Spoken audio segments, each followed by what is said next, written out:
YouTube here. See if it works. Because I'm short off. There's a 300 sweep on my ES. Yes, me too. So I'm short off that. That's about 17.5. So I'm safe. Yeah, I know it's quite safe actually, isn't it? 'Cause it's okay. It's live. Just give me a second.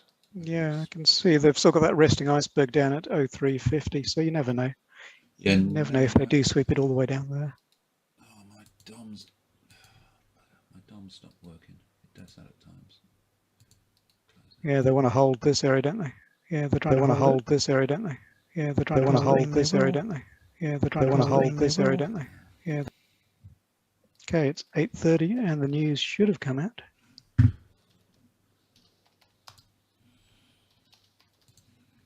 Yep, initial jobless 229,000.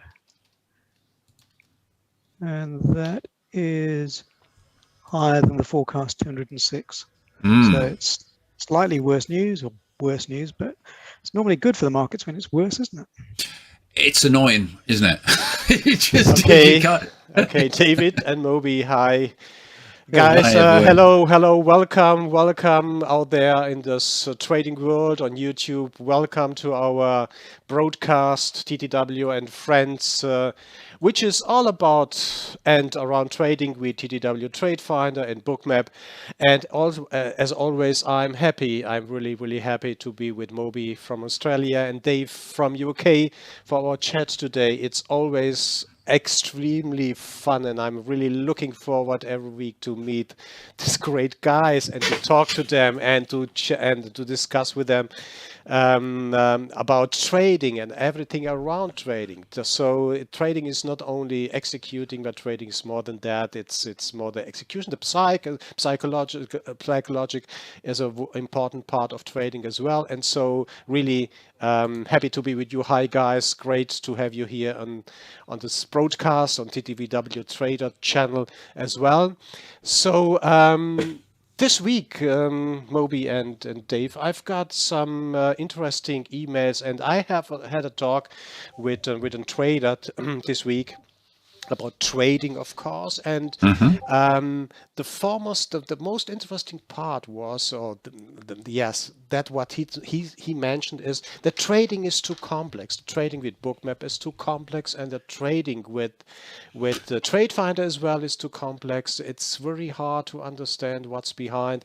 Of course, there might be an education part, but as you know, I'm doing an educational part every week, and we will do it for the next weeks as well. We will do small snippets as well. But anyway, my impression is on that most traders are really struggling because, and I want to talk with you about that because they are not taking the time, not only necessarily to understand trading and what's behind trading, but simply to take the time to wait and to execute something and to wait for confluences, to wait for, I'm calling them sweet spots. That means, to me, there's a sweet spot, as you can, oh, sorry, I have to switch here to my chart. So I have to be director as well here because it becomes really complex here to manage all this technical stuff here. You're doing fine. Yes, Alexander, welcome. So what I wanted to say is that it didn't hurt me, but I'm always a little bit more concerned when I'm talking to traders, and they say, okay, that's really something too complex for me. I have to wait. I'm reducing my account because it seems it doesn't work and so on. And that's really something I'm thinking about. What's wrong? What can we do to what can we do to encourage and to make the traders a little bit more better, to take the time simply to wait? And that was my point of the week, or that was my experience of the week. So because we have, ladies and gentlemen out there, we have great people here with Moby and Dave as well. And I would like to talk with them how Moby and Dave are managing this problem that, you have to wait, the patience, the time, and when to trade. Yep. Well, I mean, Dave and I both trade Globex. Dave trades RTH as well. In Globex, time is absolutely paramount. A lot of the edges have to relate to knowing when the volatility which you need for any of these reversals or big moves are going to come into play. And again, it's just a probability that they'll come in. There's no guarantee they will. But in terms of the patience to use Bookmap, it basically shows you, it's like opening all 52 cards on the deck and seeing every single card, but instead of 52 cards, the market is like 52 million cards. Yeah. So you get the granular nitty gritty, but you've got to remember who you're playing against and the fact that they want your money. Yes, absolutely. So they're never going to make it easy for you. The best trades that you're going to get, and this is in Bookmap or anywhere else, the best trades are going to be the hardest ones to get into and to initially stay in. Because you're not going to believe, you're thinking, oh no, it can't possibly do this. And then once you're in, they're trying to scare the hell out of you, or if you get into a good place. Yeah. And which is what your software is all about, which, if you see the trend, it's too late. Yes, absolutely. Time to sell. Time to sell. So, so it's not going to be easy. No. If you want an easy gig, this is not it. Is what I'd say. But if you want to see all of those little elements and how you might benefit from 1, 2, 3, or 4 of them and make really good trades, then this could be it. Yeah. No, I would. Good words. I'd echo all of that. Where I perhaps confuse things here, so please bear with me while I run off. Hopefully, you've all got used to me using analogies, comparisons, and stories, and all that sort of stuff. But when I used to trade forex, so when I finished working full time and started to do this, so I was just doing forex. I had traded options before, but I'd set myself about doing forex. I approached this. If any of you have done any flying, private license, that sort of thing. I think most Australians fly, don't they, Moby? But if you've ever sat on TV, don't they? Yeah. If any of you have sat in a small Cessna, you go through that pre-flight checklist. Yeah. You have all this. You tick, tick, tick, tick, tick. Now, I approached my forex trading a little bit like that. Not in terms of 4, 5, 6, 7, 8 pages of tick boxes and so forth and checks, but still I would have things that I was looking to have, and a lot of it was about a slope on a line. It was about this indicator, that indicator. It might be, is there news coming up or not news coming up, etc. So I think one way of perhaps reducing the urge to keep buying and selling and buying and so forth, and trading crazily around the market, chasing a wasp around the room, is to come up with perhaps your own sort of short checklist. And unless you've ticked all those boxes, it might be about confluence, it might be about some of the things we've just said, you don't make a trade. You don't take that plane down to taxi to take off unless you've ticked all those boxes. So that's certainly one thing. The other thing I was sort of I was thinking about this while Moby was saying, and again, comparison analogies, bear with, please. Any sort of sport that we've done or I've done, whether it's learning to ski and then skiing, and I know you ski, Walter, so that's probably very pertinent to yourself. You can go and have some nice blue run skiing, some family skiing. It's really nice and relaxed. You're not stressing yourself out. Everyone's going to make it down to the bottom of the mountain, bottom of the hill, and you can go and get some hot chocolate and all that great stuff. But you can't, unless you can do that, I think, competently, again, the skiers may argue, unless you can do that really competently, time after time after time, you don't start searching for the black ice off-piste through the woods. Skiing. Yes, absolutely. So let's start with a good check. Thank you. Let's start with a good checklist, and let's make sure we're ticking all those boxes to take those trades. Now, me, I'll say arrogantly, cockily. Most people have seen, or a lot of people see my post, your post, Moby's posts, and some of those trades are like, what the WTF? What is that one about? And really, back to that comparison, Walter, it's skiing through the woods when the light is getting dark. Yeah. So don't try and follow me. Don't try and understand what the hell I was trying to do. It's just my skiing's it's advanced a bit further.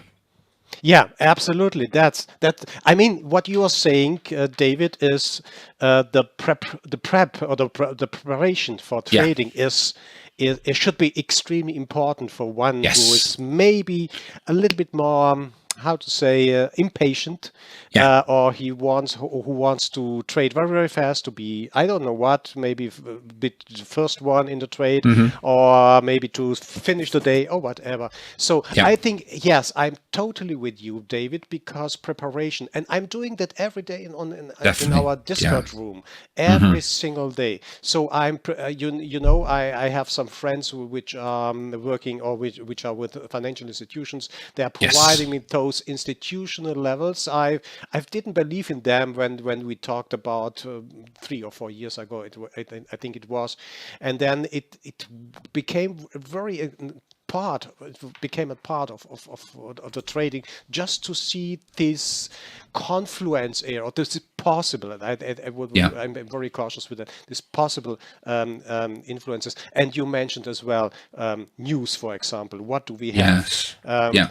When I look forward, or when I look for this week, we haven't. We have an contract switch. We have a rollover for the most minis this week. That might lead to a little bit more confusion. That means I think this is a part of or should be a part of the preparation, because when you're running in a rollover, the liquidity of an instrument changes dramatically. So we have on Friday we will see lower liquidity. Then I'm switching normally on Monday to the new contract, just to be sure. And then the signals becomes a little bit more, how to say, flurry. Because with this thin liquidity and the changes roll over, my experiences are not the best, to say that way. But I just mentioned that because you mentioned, David, that preparation is important. That's a part. That's a tick part to see. Okay, we have rollover on Friday. By the way, ladies and gentlemen out there, we have CPI and PPI numbers. That means these numbers will reveal how strong the inflation is or not. And if you read some articles on the weekend, and there were plenty of them around that are free, as Walter said, you'd have noticed that the main driver coming up for the market was the CPI, which was out on Friday, which gave the market a really, really good chance to go backwards and forwards, which is exactly what it's been doing. Yes, absolutely. And just to mention or accomplish what to mention what David, accomplish what David said, is that we see this behavior this week. I think it was even Moby, but it doesn't matter. We have a triangle. So if you go to the daily candles, if you look at your daily candle chart, you will notice that we are running into a triangle, and all this prep stuff help us to not only to stay on the right side, but just to be prepared if something happens, so that we have in mind where the market might go, what might happen this week. CPI is the main event, and that might this is. Please correct me, Moby and David, if this is maybe a part where we can simply take as a part of the to be patient, to waiting more for events, or to waiting more for signals where we can not only put our money off but be as well very confident that what we are doing is really the right way to trade, or to be on the right side of the market. Yeah, and I'm looking at one of the questions there regarding the checklist as well. So it's quite right. Yes. Looking for. I would be looking, or saying, look for doing a checklist for each type of setup. Agreed.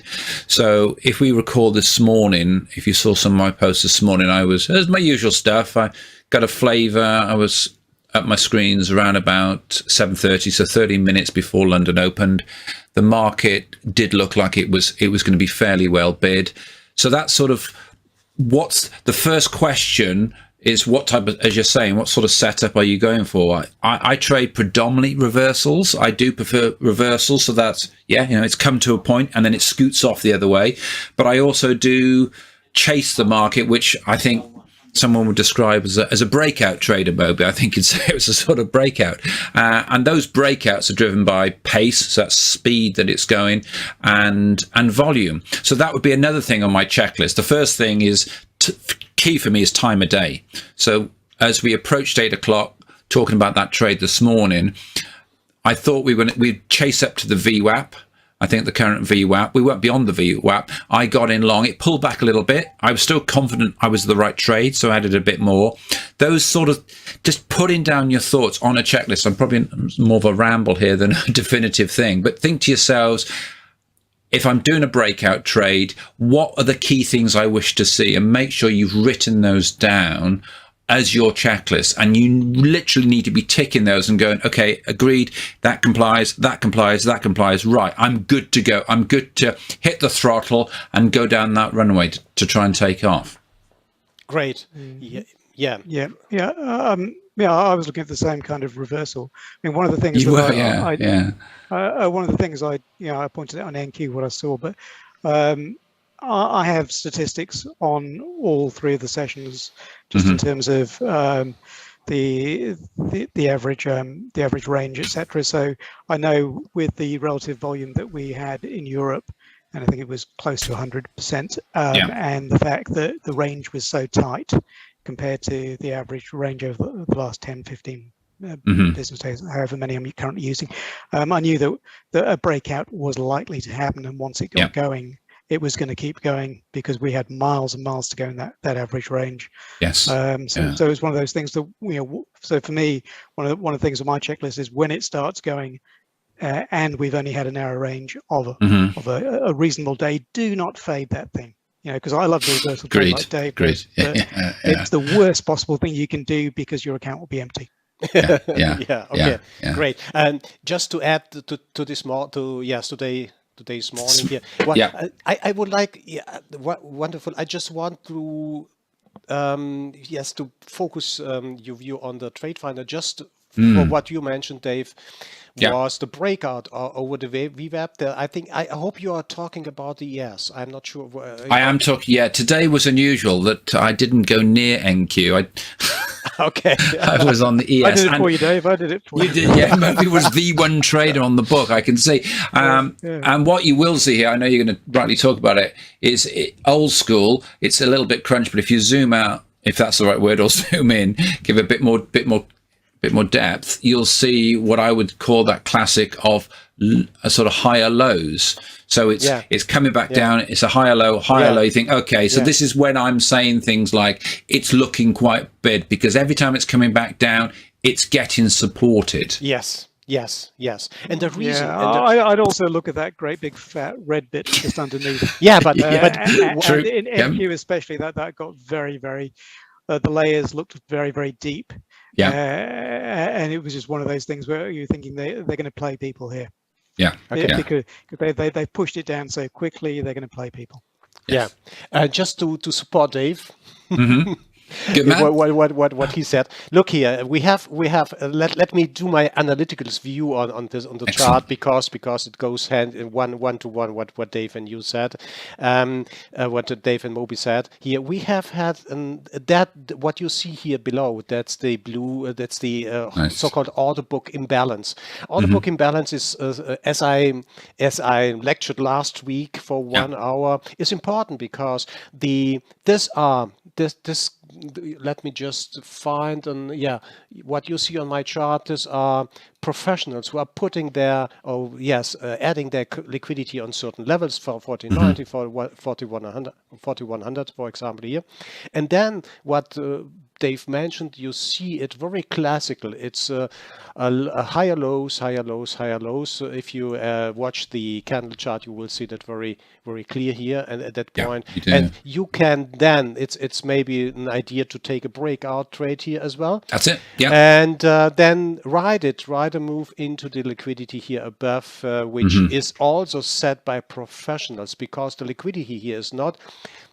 The liquidity in the book is simply an expectation of well-informed traders, ladies and gentlemen, well-informed traders who are putting their liquidity because they know I'm sure they know more than we, that the price is going to trade into this liquidity, maybe into this liquidity. Yeah, no, and those areas, if I chip in, I think I did a post in our room, Walter, but the price got back to the opening range bar, the ORB. Now, this is old school stuff, but a lot of institutions, as you will talk to, Walter, are still using ORB. So the price got back to the first minute of New York, of RTH opening, and it clips up to basically the opening print, which if I look on my chart is 41.41. So that they're putting their levels at an old school ORB level, and an ORB stands around for 24 hours. So today, when we open up in 40 minutes, that prints an ORB for today, and that then stays on the charts until tomorrow when you get a new ORB. So knowing your levels, and as you see then with Bookmap, knowing then where the liquidity is, and you've got some great TTW, lovely red triangles there, basically saying it's come to the top for now. Yeah. So I'd exited the long that I'd held from the morning. Perfect. By there, because it's ORB, and I can see that there's a lot of selling going on. And after that, we've well, whether you want to call it faded back down, but yeah. Yeah, but I think, you know, if you can make 10, 20 points in the morning, so switch off, jump, go skiing, go fishing, go yachting, or whatever you want to do, enjoy your life. That's really impressive. How you manage that. Yeah, and another one here on your chart, because we started talking just before 1:30. If you look at that 300 sweep you've got on the chart, Walter, the red sweep. Here. So yeah. So we started just checking the audio, didn't we, before we went live? I took a short there because I'd missed the earlier short because I was having my lunch and all the other sort of things. But if there was a checklist and a patience, we've got the trends going down, everything's going down. I'm looking at the charts. There's plenty of sell activity going on. Where's the time to get in? Yeah. Where is that time? Because it's you can sit on your hands, or you can do, as we started the conversation, you're forever entering and getting blown away, and your account's getting blasted and diminished. There's a lovely, clean, clear checklist signal of right, okay, in you go, 300. That's decent volume for ETH. That's for sure. Get in by there. And I'm I'm 17 handles to the better with quite a few on the tab. So yeah. Oh yeah. So that was you, I suppose, Dave. yeah, that's me. Great. By the way, just let me finish. The argument, what you said a few minutes ago, why you have been long here. You see as well, this order book imbalance was down. Then it started to rise. That I would even say that's a kind of divergence here, and then they flipped up. They flipped above the zero line, and you see the yellow. Yellow means they are simply at that moment when you are long. That's a kind of confirmation. That means they are trying to push the price into 41.30, 41.35, Brilliant. or whatever. So you have an additional confirmation for that. But coming to our discussion here, by the way, Moby and Dave, it's always about waiting. So I suppose you don't get up in the morning, rush to your PC or laptop, and then just put the first trade on before you understand what's going on. Restart Bookmap. That's what I have to do every day. I never leave it running because it'll start churning through the CPU cycles. But I think there's one other thing on TTW on that, and also NQ during that session, that you really should harp on about and stress, Walter, which is your iceberg profile. And the ability to zoom in and out, especially zoom out, and to drag your chart backwards and forwards, so you can see, during a period, that they're accumulating and holding a zone. That's what I commented on in the room in NQ, how they held a zone, and that was probably where they started accumulating before NQ absolutely ripped up. But that iceberg profile is unique to TTW. and is, the way that you can zoom in and out makes it even more useful. Yes, yeah. It is. It is kind of. It is kind. I will do that in the next sessions where I try to. Yes, well, no, but I try. No, that's the wrong word. Where I'm educating the people about icebergs and how we see them. So I'm. It's a little bit, at least for most of us who are dealing with that, to see it a little bit more visually, because these are all hidden orders. You know, this is a kind of support and resist, or indicates along the day the kind of live support and live resistance, and it might be very, very useful in some situations, of course, where the market is going to. So what Dave, ladies and gentlemen out there in the audience who are watching us in the pre-session of trading today, is that you should be patient. First of all, that's the hardest part in trading, and secondly, what Dave mentioned, in preparation is a main part for trading. So every one of us who are who wants to be a consistent trader. By that I mean I'm not talking about, you know, you can make a fortune in trading within, maybe with options or whatever, within few weeks. But my intention, our intention should be, I want to trade until I'm here on the planet, and I would like to use my knowledge for every single instrument. I mean, we are talking about NQ, we are talking about ES, but as well we can look at ZB and other instruments. This applies to every single instrument. We are used to. I'm used to. Sorry. Flavor of the month cryptos as well. Yes, absolutely. And that's, I mean, we are talking about that here, AS and NQ, because we are these are our favorites. But as well, if you're trading treasuries, for example, it is the same game. It's still the same game. Still waiting what happens, and you see this, the signals came up in time. Yes. You know, it's amazing. I don't know how to say what the best. It's not amazing. It's simply waiting. And when that happens, and I think the most important part, when they happen, we are astonished, and then we need a kind of confidence to execute. We need a kind of confidence to execute. Look here. We had on our Discord room, we had another discussion yesterday about volume stops, not by TTW, but from our friends from Bookmap, and the MBO stops. Yeah. Yes, and I'm a little bit more cautious with that, because I know what they are doing, and so how to say, I just don't want to offend anyone. So if you use them, please don't do so. But I'm questioning that very, very good, yes, intensively. If you know, it's the same discussion with icebergs as well. If you see icebergs here and here and here, what they are good for, how they help me. And on the other side, I just have a look what happened here. We have had a very hard volume stop here into liquidity. Let me show you that here on the subchart. Yes, no, it's still, no, okay, it takes a little bit of time. So the volume traded very hard into 41.40. And I think my interpretation, my narrative, I must not be right. So, ladies and gentlemen out there, I must not be right. But my interpretation would be that they are trading, so liquidating everything here at that point, maybe between 35 and 40. And then I just want to draw your attention to this point here. To this point, to that point here, where the price went up by a sweep. That's a sweep. This little symbol here with a, well, yes, this little symbol is a sweep. That means, in my interpretation, that's a really hard market volume. That's a really hard stop, because they are trading it extremely fast. And when the stops are hit, then they are executed immediately market. That means hitting stops in a market means to accelerate the opposite way.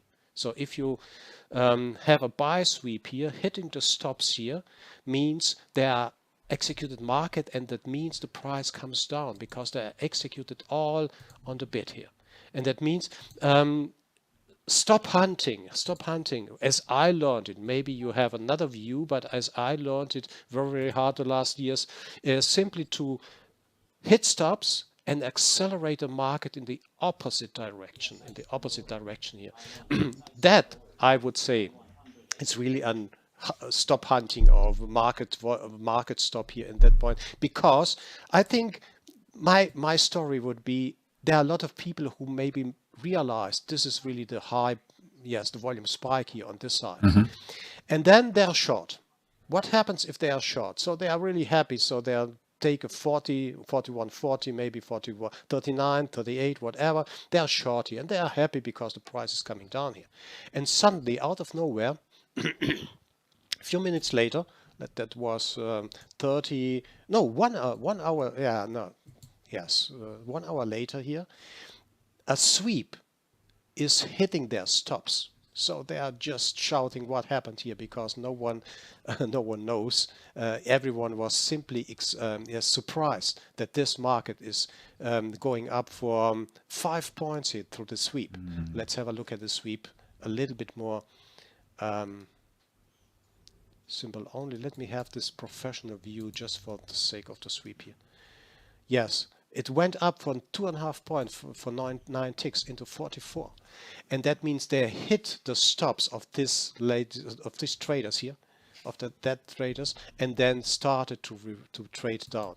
That's really a classical market stop, because a classical market stop is intended to hit the stops and then reverse the direction. You will notice that very, very often in the market, either if it goes up or down, but that would I mark as a classical market stop, where we can take action as well and say, okay, that was a market stop, I understand that, and then we are trying to ride the opposite direction, not to go with a stop. And by the way, I'm stopping just because you mentioned that the market volume stops in how to be confident what to trade is. Look here at this liquidity at 23 my time here, 1:23 p.m. my time. It's cut off. It's simply cut off, very clean, with a knife. It's cut off, and that means they are not expecting the price coming back here. So that's really the point where we started to talk about confidence and about patience and timing in the market. It doesn't matter what you trade. If you trade stocks, if you trade futures, or even cryptos. Yeah. So it's always the same, and you can't get better signals. If you understand what the market, you can't get better signals. And by that I mean, if you understand that, then your risk is totally controllable. You don't need 10-point risk here if you are short 40. I mean, if you are short 40, you will be stopped out here, but if you understand the action, you can re-enter and then trading it short, selling it here, because you know that. And secondly, you see this liquidity, this very hard card off here. That's not something fading or whatever. That's simply amazing when you follow that. And it's like watching. Yeah, we could also relate to that, the old auction theory speak. Walter, yes. You've probably got a few people out there that speak in that language. And in that language, the market volume, the red squares that you've got there, left a poor high, a local poor high. So in other words, a fat volume profile. And the sweep a little bit later was the flush and the finalization of the auction exploration, and that ended the auction, and then they started the new auction down. Yes, absolutely. I think auction, the theory, should be the most important part in our how to say in our educational part of trading. Yes, absolutely. And that's simply how to read and how to be patient. Therefore, I'm a little bit I'm not concerned, but I'm sad when it hurts me. It doesn't hurt me, but I'm a little bit thinking about this. Colleagues out there who are not patient enough to wait and to understand what the market is doing, because maybe correct me, please. I'm not God here or whatever. I'm sorry for that. But if you are not patient, if you a trader can't wait and don't understand what the market is doing, it will be very hard. I mean, you can switch to candles. Of course, you can switch to candles back, and there are, I don't know, thousands of thousands of systems out there for candles as well. But as long as you don't understand what the market is doing, it's really getting hard. It is, yeah. Just as a update, so I've closed that short that I was in. Great. There's a fair bit of ice coming in, and there's one actor coming in as you've got on your chart there, Walter. Yeah. In the old voodoo stuff, we were down at 40.95 as whatever third triple deviation on VWAP and so forth, and it's now just after 2 oils opened, golds opened, etc., etc. So I'm taking my coin off the table, and I often get asked, or we all get asked, is, well, okay, you've closed the short. Why are you not going long then if you think it's going to reverse? Back to my checklist, or my virtual checklist. I'm not yet convinced that this is definitely going to reverse the way up, but I certainly want to take the risk off the table that I had, because that was a nice 17 handle run down.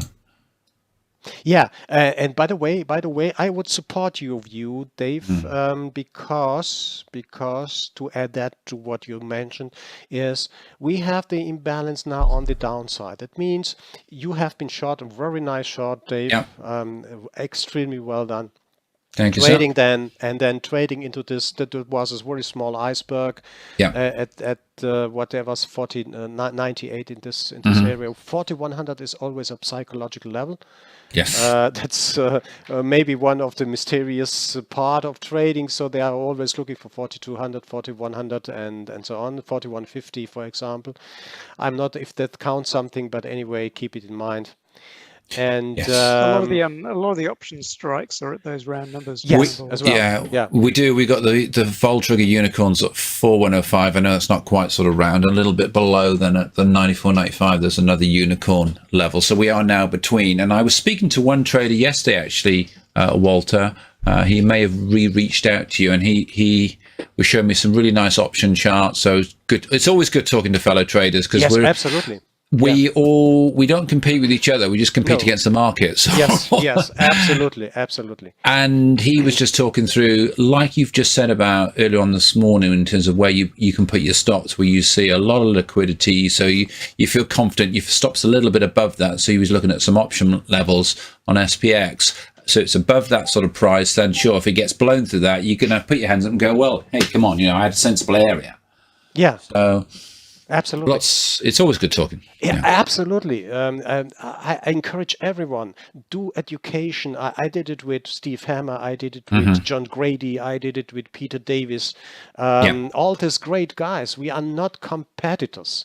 We are seeking for to survive in this market, because this markets are chaotic. And what I'm always telling the people is the markets are not there to make us rich. So I don't believe. At least I don't believe that. They are not here to make us beauty and smart and rich.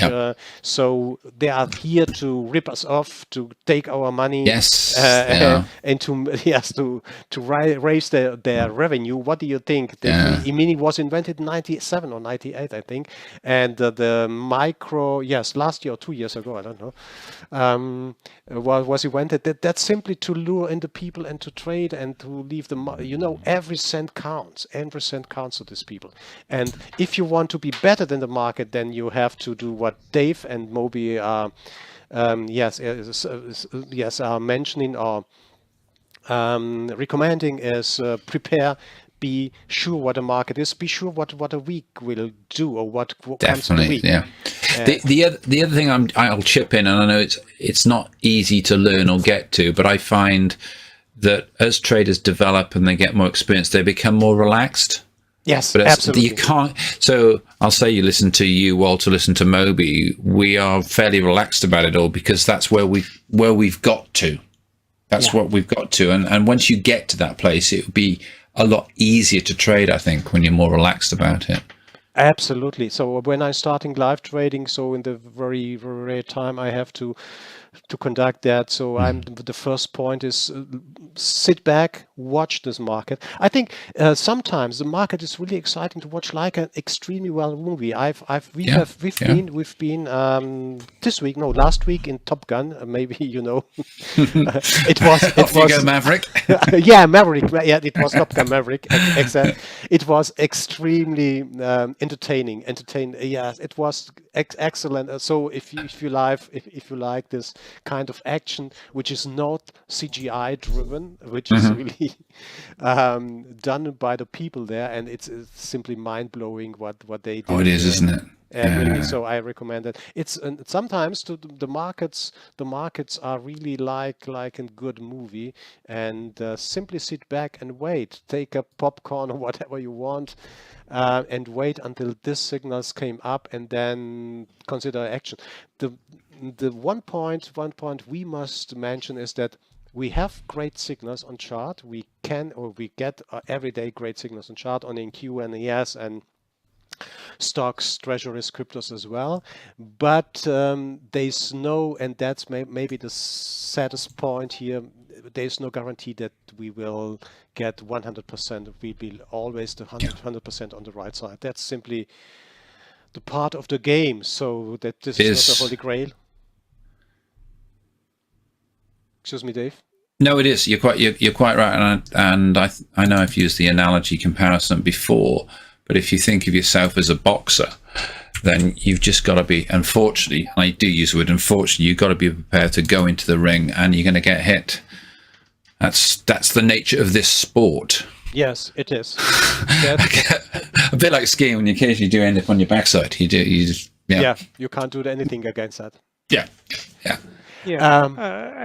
And I think Shadow Trader said it the best as well. Said that the one thing you have to do as a day trader is not step on a landmine. So another way of saying that is you can have as many stops as you want as long as none of them are the ones that are terminal. Yeah, absolutely. I have prepared maybe 2 or 3 slides here just to show you what I think. Let me see if we can see that on YouTube. Yes, on YouTube it's as well here. This is a chart of, let me have a look here. I think it was yesterday or day before, January the 8th. Yeah, it was yesterday. So what I think it's good. What I'm calling it confluence is simply to watch and see when this volume stops came up, and then suddenly, if you're not sure, so we have liquidity here, we have the volume stop here, and if you are not sure, simply wait until the market retests again this level. It must not be the same. You know, this is not a science where we are talking about one tick and where we can do everything on one tick. That's not possible. But if you say this alert here on chart at 41.57, I'm showing that on YouTube. This slide is a screenshot of yesterday. Then suddenly what happened? Suddenly icebergs came up. Icebergs came up here at 57 or 59 or what it is, and that's really something confluential. That means someone is trying to sell into. To sell more, to sell hidden, to sell icebergs on that, and that might be it was an excellent opportunity to sell it.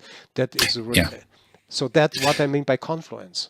We've had there's been some great sessions this week for sure, Walter, where you've seen those hidden asks coming in, spanking it and really defending that area and giving a really good signal that you're trying to go lower. You really are. Yeah, absolutely. It really has. Absolutely. For the audience, I haven't picked up another one, which is from June the 7th, 2 days ago. Really, really good. Point is, you see this volume stops coming in at, that wasn't, 20:45 my time. That's maybe, that's that's 2:45 Eastern time, US. And then, if you're not sure, then see what confluences mean. These sweeps are simply pushing up, buy sweep 300, 300. That's remarkable. Sweeps are not traders like Moby, Dave, and I, and you out there. Oh, it's Dave. It is Dave. I wish. Yes, it was. I apologize, David. It was David today. He sold 300 contracts and covered at 4,100. So I think he is finished for today. Yeah. But those numbers exactly, it's great we joke around about wishing or having an account where you could drop that sort of level on, but it's the chart you were showing there, Walter, on the arse, when it's running to thousands, it just beggars belief, isn't it?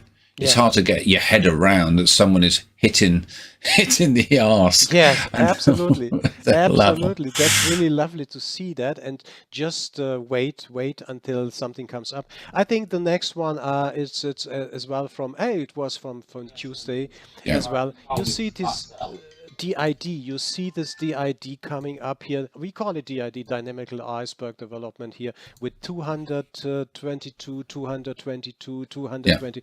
That must be someone who maybe knows a little bit more than we do. Yeah, and then that's really a good confluence as well. So wait. What I just want to tell, to say here in this room and in our discussion here is, wait until you got a lot of signals coming together: liquidity, icebergs, absorption, volume spikes, volume stops.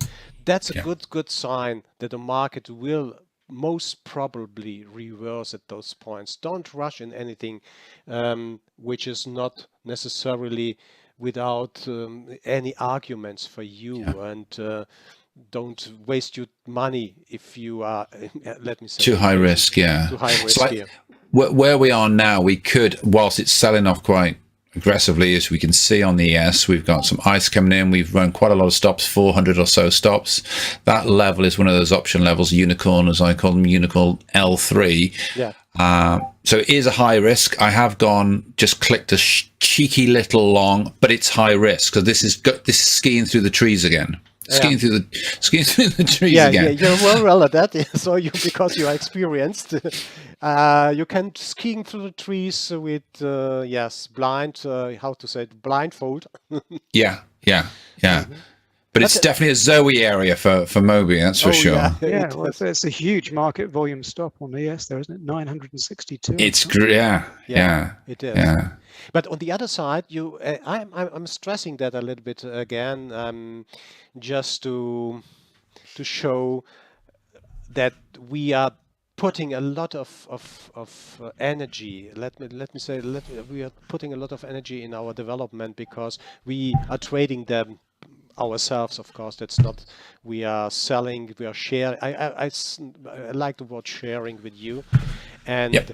You see that imbalance is still on the downside. Imbalance is still on the downside. Oh, yeah. So the rule, you can establish a rule if you are new to this kind of trading with Bookmap and TradeFinder. If the imbalance is on the bid, so look for reversals. So if the market goes down, you are not in. Then the best way is to find a spot to trade when the market, and have that on your checklist. So if it's not ticking that box, don't trade that setup. Yeah, absolutely. And most of the time you will see we have the same price here. It's an online low according to our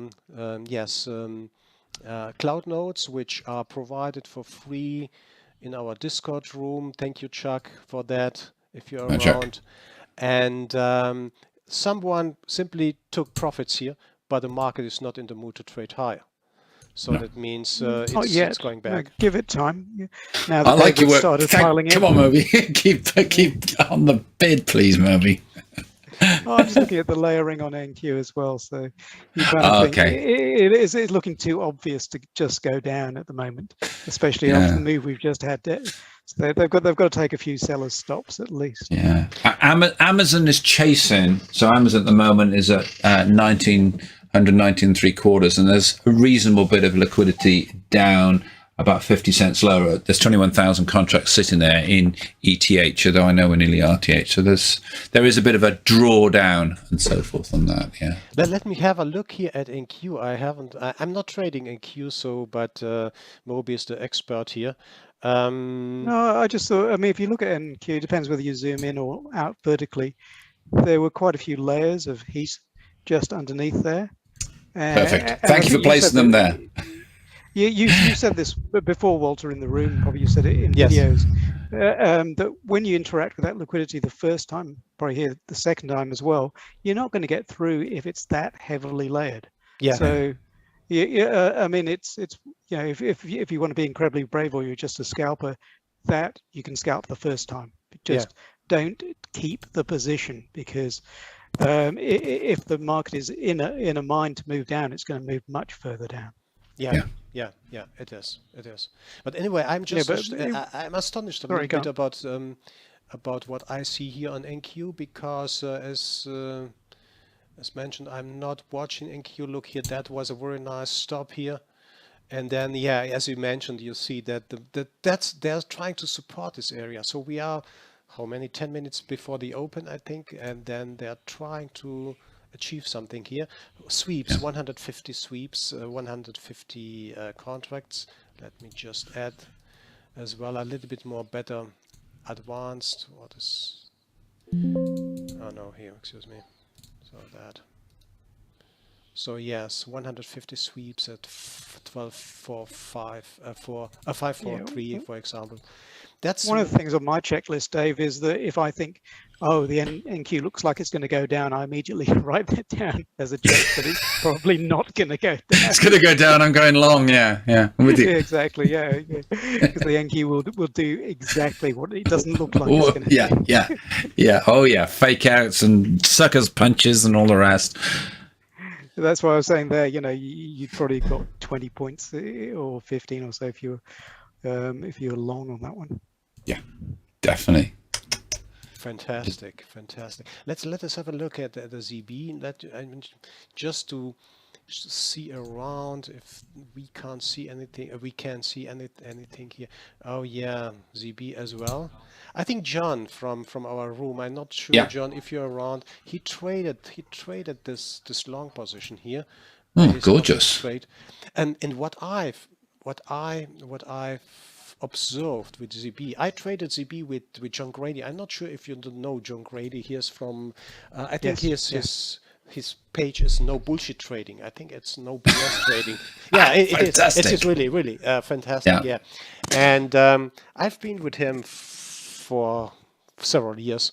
Great guy, absolutely. If you want to trade really treasuries, and by the way, in that time the treasuries have been traded with an extreme high liquidity and volume, of course. So you entered the market here and you waited 5 minutes, 10 minutes until the market moved up for one fraction here of the price. But anyway, today's I trade safe. I'm safe. You've got about 3 points. I am. I'm safe. I'm safe. I'm just nudging that. Yeah. I was thinking of closing it but Tesla started to pick up. She started to move up. Amazon's backed up from that level, so we're going to have. It might be a bit of a dead cat. Sorry, Walter. Yeah, no, I'm safe. Safe trade. Everything fine. Because that is a template. For a long scalp off layering, so I just saved that one. Perfect. I'd share it with you, Walter, but I'm not quite sure how to put it onto YouTube. But that one, I mean, as well, they on the imbalance that you like talking about, they put it down to such a level, a really, really low level. It was minus 80. This time of the day, you'd be thinking you're going to reverse off that. Okay. Yeah. No, but if I can use this as a segue before we wrap up, because I know we have been tuning this idea, because at the moment we just have a ramble. Old men have a ramble. We talk about aeroplanes and other sort of stuff in the occasional trade, but we are hoping, aren't we, Moby, to sort of have it more towards actual trading. I think that's what we're hoping to do soon. We're thinking, we'll do some live trading with every single disclaimer possible. Yes. Yeah. It would be great. Yes, absolutely. And you know, Moby and Dave, I'm a little bit sad because the time runs so fast. It's killed us, isn't it? Yeah. It's simply amazing. I would like to be with you a little bit more, but yes, that's it. So I'm looking really forward to meet you next week as well. Definitely. To talk about some issues I've collected, maybe as not issues, but some how to say challenges. That's the word. So when you pick some challenges up with your colleagues, and I've got some interesting points here from my work, what I'm doing here and what we're doing. Let's discuss it here with you, because every opinion, every idea is welcome to help the traders to stay on the right side of the market. So, but in that's what we are about here, and I'm really happy to be with you here, Moby and Dave. So yeah, it's been great. Yeah, that's been good. Yeah. To wrap up, I would say to those people who are saying, "Oh, that's too complex, and that's really something I can't do. I need a little bit more. Yes, I can't do because I don't understand it." Take your time. First of all, take your time to educate yourself. Most of information you will get here on TTW Trader channel. You will get, of course, other information as well, which are absolutely useful. Education don't hurt. Education don't hurt. It helps. And if you think something is complex, then read a book of Kahneman and Tversky, which is fast thinking and slow thinking. I think that's really a key to understand the market. Not only the market. So he's not talking about investments and trading, but he is talking about our life, and that applies to trading as well. So some points are a little bit more complex than than other stuff here in trading, but you will get accustomed. Nothing is complex. You need a kind of knowledge and to master this complexity, because markets are chaotic. And you see on you see on Moby and Dave how they are treating the market, how we are treating the market in the room, and that's simply great. Definitely. Yep. Wise words. And wise talking words. About Dave's trades and your iceberg profile there, you see that lovely the layered iceberg there. That was always going to be the first reaction point. So that was always a great target for Dave's trade. Just those massive green icebergs sitting in your profile, Walter. Yes. Yeah. Just couldn't help notice. Yes. A nice 100 added to the book, albeit that's quite small as we get towards RTH, but 100 added in at 95, wasn't it?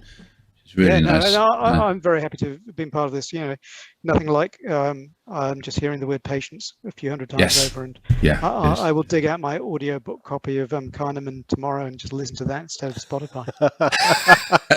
Instead of Britney Spears. Yeah, toxic. Yeah.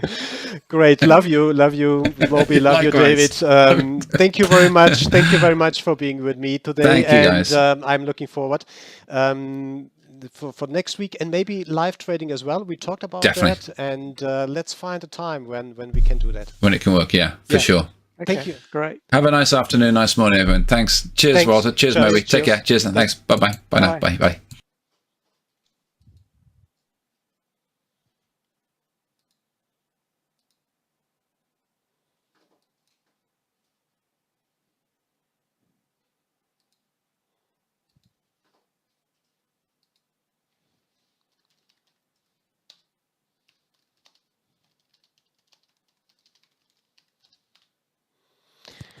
Hi, ladies and gentlemen out there. I'm still online. I'm still online here, and I'm really happy. And I'm really sad when when my colleagues are off. And we are now in the live trading session for the next 1.5 hours. So if you want, stay with me here. I will comment the markets, and I will trade if I find a trade for myself. I need 2 minutes or 3 minutes to log into my trader workstation. Give me a few minutes to bring everything up here.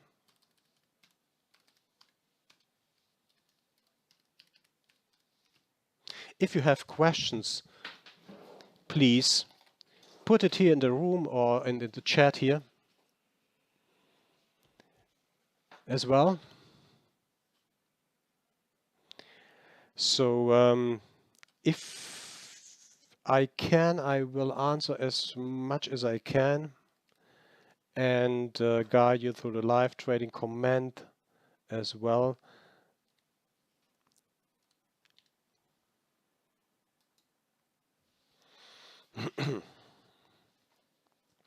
The session is being recorded, of course, so for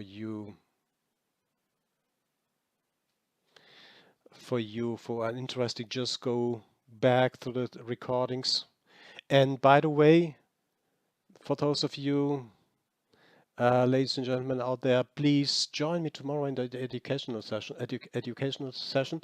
I will talk about the DOM and the liquidity part. So we last week I talked about the imbalance tracker and how important order book imbalance is, because this is something where the professionals are putting and placing their liquidity on, and we see that on the wonderful heat map chart of Bookmap.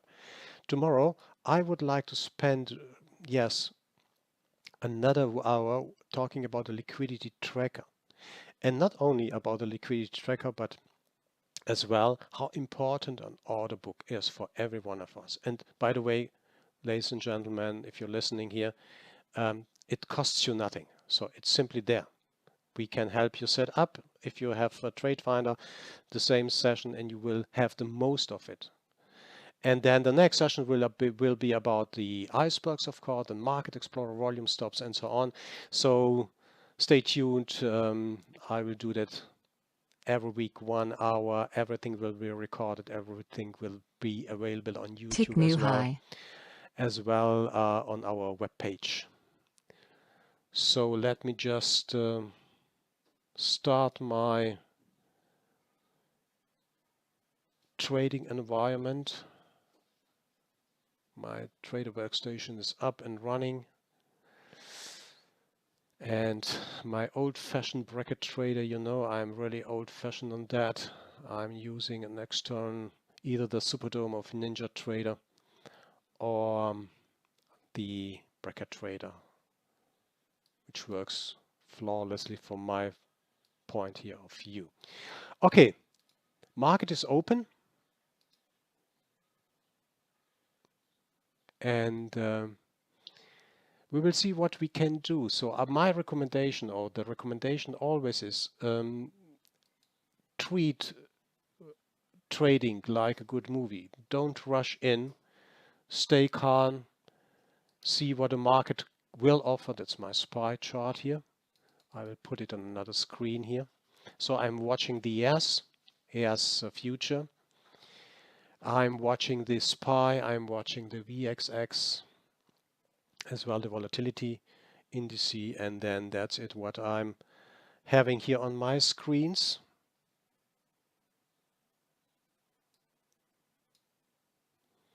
Market is hard down. I haven't had the chance to see how the employment numbers are, but what I see here, it's most important, is that the order book imbalance is on the downside, is on the bid. That means there are professionals who expect the price to trade down. That's the expectation. It's not a guarantee. There's no guarantee in the market that the market must do something.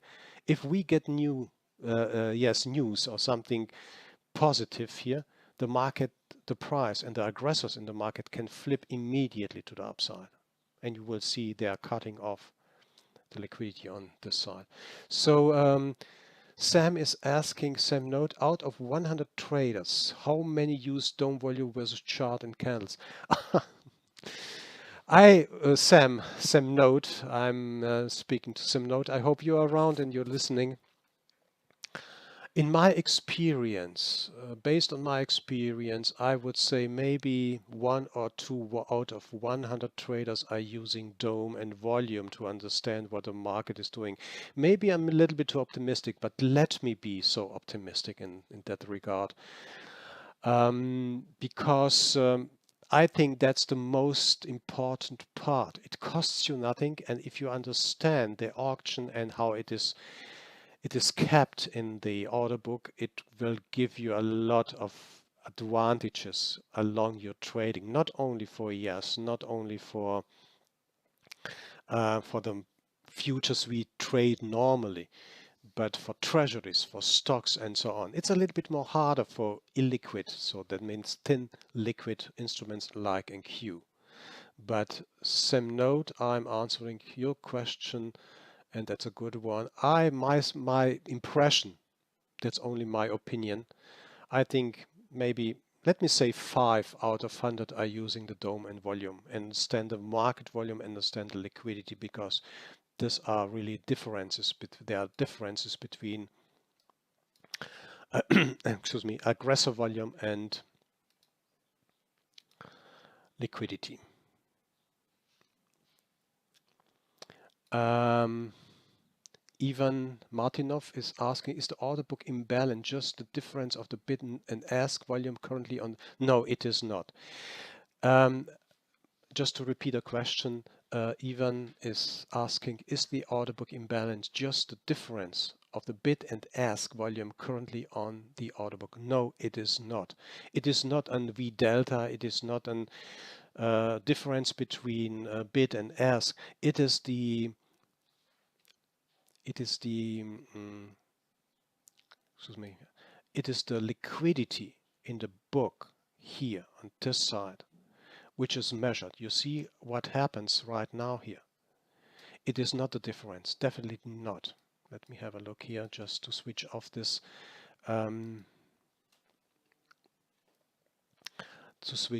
the symbols here.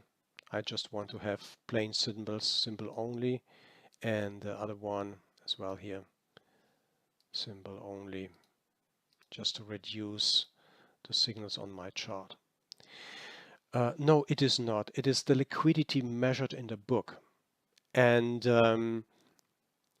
that's the guidance. That's the guidance simply because the professionals are, yes, are putting their expected trade, their expected contracts there where they wanted to be hit, they wanted to trade. But as everyone, as you know, even in others here in the room, we can't forecast, we can't foreshadow the future. It's not possible. We can't foresee and we can't predict what happens in the next minute. Will the market go up or break this 4110 level or not? Or will it trade down or not? We can't forecast, and even no professional can do that. There's simply no more. They have another possibility. They are maybe even chasing the market, and the market in their favor up into this liquidity 4110 here. But if something happens, if really something hard happens in the market, in the ecosystem, political system, a war starts or whatever, the market will flip around in a sub-second, and every one of these participants here will be surprised. So that was a very nice try. I would have taken that, but I was talking, so I'm sorry for that. It's an art of trading and talking and explaining that's really hard, at least for myself. It's not really hard, but it must be done. So the focus is then on talking, explaining, answering, and not of trading, on trading. So you see how extremely helpful TradeFinder is for those of you who are using it. We have had a push up into the 4110 here at that point. You see it as well in price dynamic plot. It's green. That means buyers, buyers, buyers. They are lifting the offer, they're lifting the offer, they're lifting the offer, the buyers, they're buying everything from ask. And then it comes suddenly to an end, indicated in real time without any lagging or whatever, based on the market analysis of TradeFinder. So let's see if we can see or find anything helpful for trading.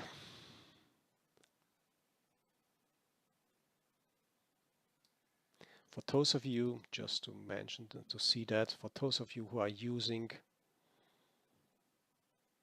or understand how important SPY as well as the VXX is, the volatility in the index, I have the SPY here on my chart as well, and we can utilize and we can apply TradeFinder as well on every other chart. It means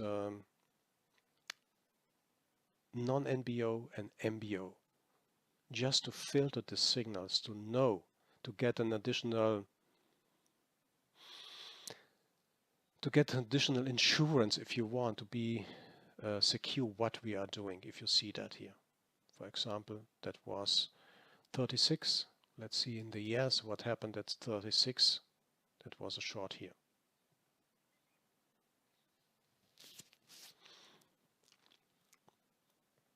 So as I'm always saying, nothing works on its own. Nothing works on its own. ES is simply the playground for retailers. Yes, I mean ES Mini in micro. This is our playground where we can maybe afford to trade.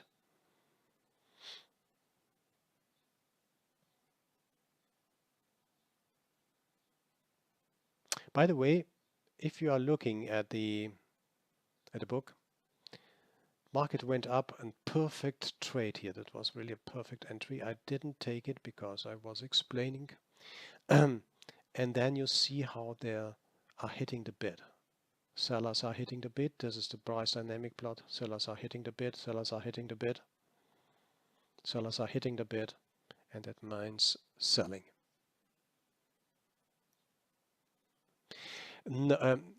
Juan, it's not a good idea because I have then less space to watch and to explain and to do something here. That's my SPY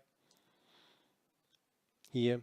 That was the signal on SPY, and if I put them in parallel on the same screen, it's get a little bit more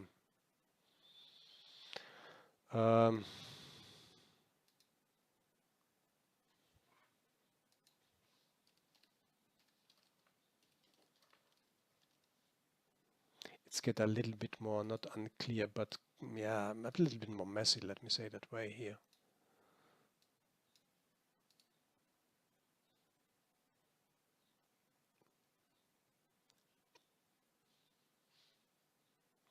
As well, please watch the ADD as well. So if you are a trader and you watch the, I would say you must have a look at the cash market, at the VIX. ADD is currently trading minus 1,542. 1500 is minus 1500. That means the broader market is negative. The broader market is still negative. Ticks are negative. Ticks are negative. They are below zero trading. That means the market is, all this in combination gives you first a excellent timing here for your entries. You know why and when to enter. And when you combine the SPY, when you combine the tick, when you combine the ADD, the VIX, the cash market, you will get you will get more confidence to stay or to be in a trade.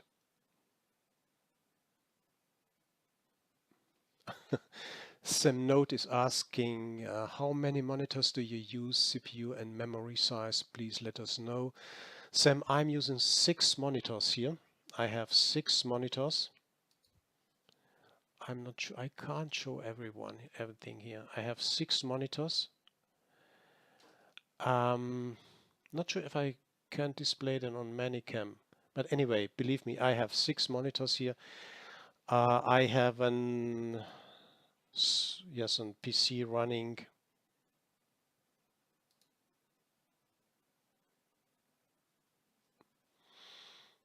I have a PC running, let me have a look here, 128 gig of main memory, 128 gig of main memory, and it is an, I think i9 or something like that. Yes, what's important more than the processor power, I'm running an NVIDIA GTX, I think 2070 so far I know. Let me run the hardware. Let me find it on my chart here. I have some hardware utility, maybe I will. Yes, that's it, I think.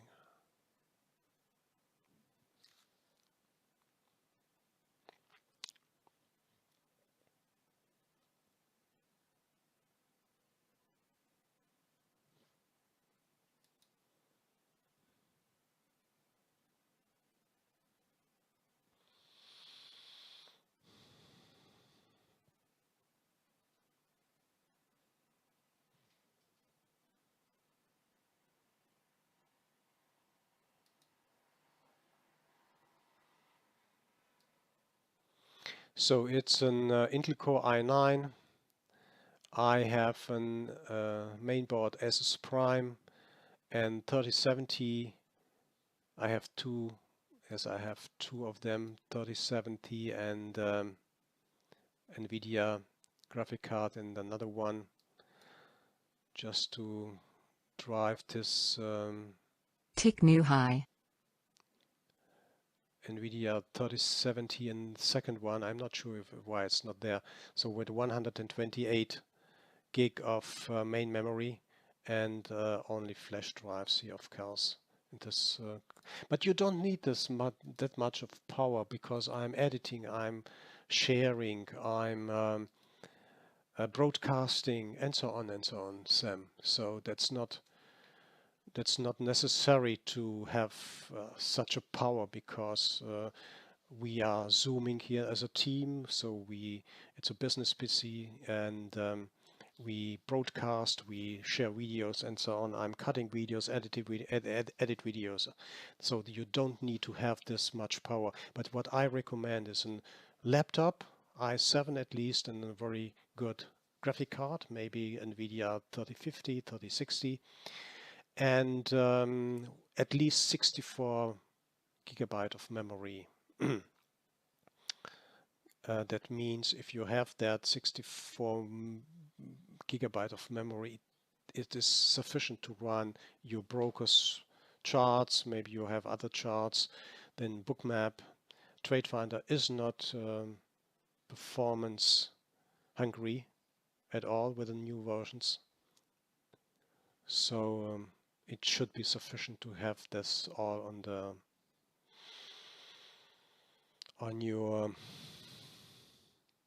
the laptop, on a very well equipped laptop.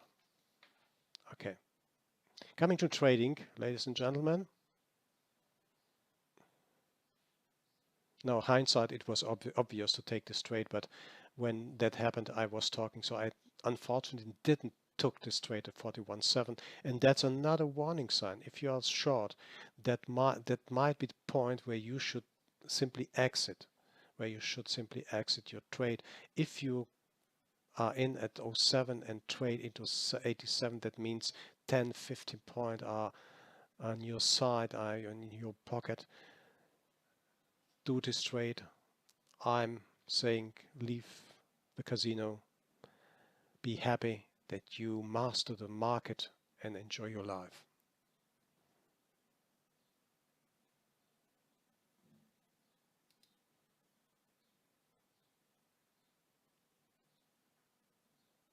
By the way, if you watch the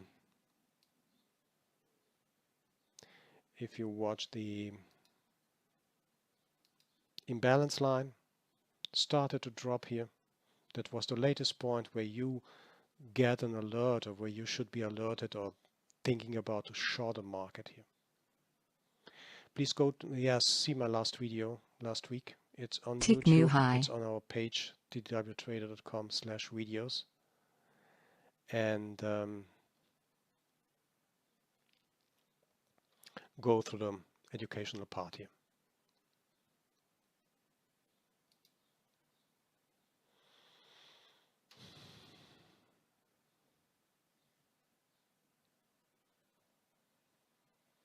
$40.80 was as well on institutional levels. I don't have at the moment. I lost the don't lost the contact, but I have to have a look here in the daily prep section. 40.82 it was, and then 14.94.95. Let's add an alert at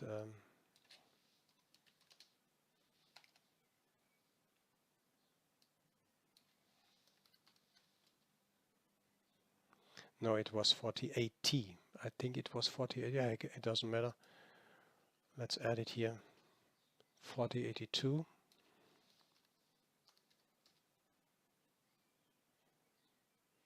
$40.79.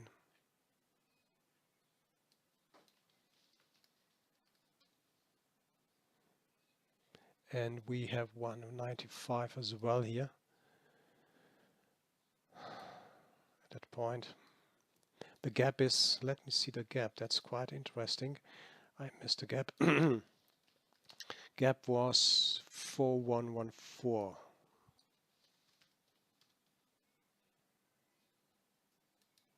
Asia Open, VPOC, UK Open, institution levels. Oh, I haven't updated my daily levels here. Okay, that's fine. I haven't had the time to do those. So that what I see on my chart every day, ladies and gentlemen, and that's simply amazing.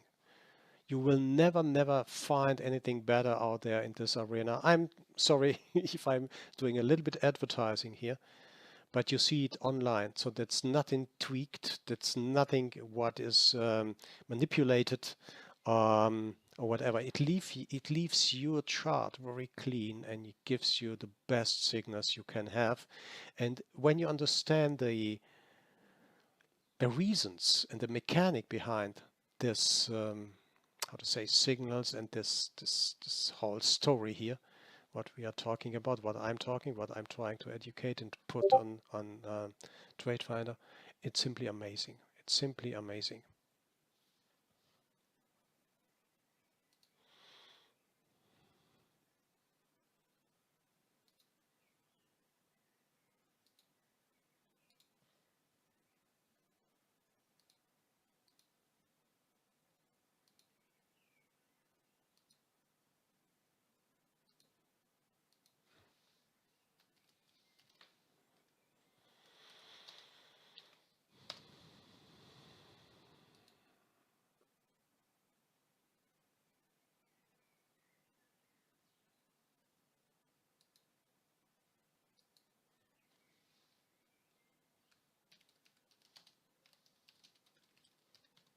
Tick new high.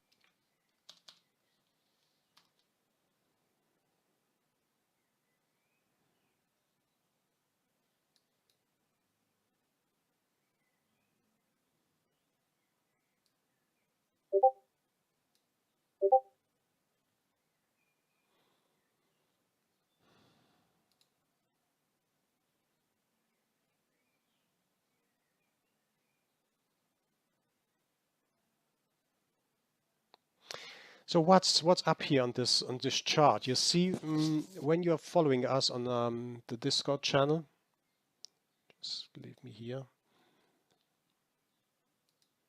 then you will see that this institution levels are simply amazing.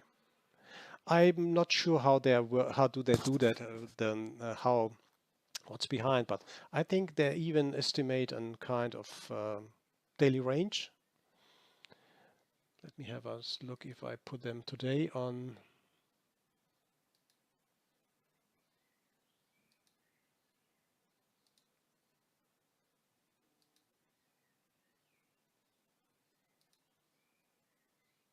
Yeah, 95 to 4160. That's the estimated range. That's sometimes quite helpful if you are yes, interested in, but you see how this institution levels are working, and they are in long before the liquidity comes in.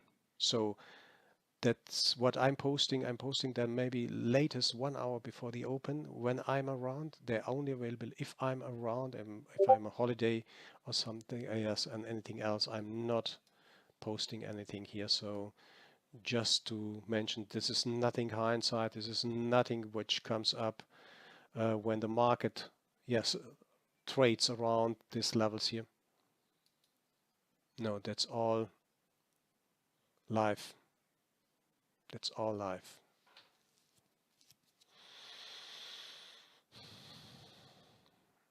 as mentioned, join me tomorrow for the educational session about liquidity tracker of TTW-TradeFinder, which will be as well an extremely well informational and educational part. How to read a market. It's all about how to read a market. We don't want to interpret something which is questionable, and I ask you kindly to be very picky when it comes to information like volume stops or something, or market stops or something like that, icebergs, whatever you have. Simply challenge it, question it, ask behind what's behind, and so on. Try to understand.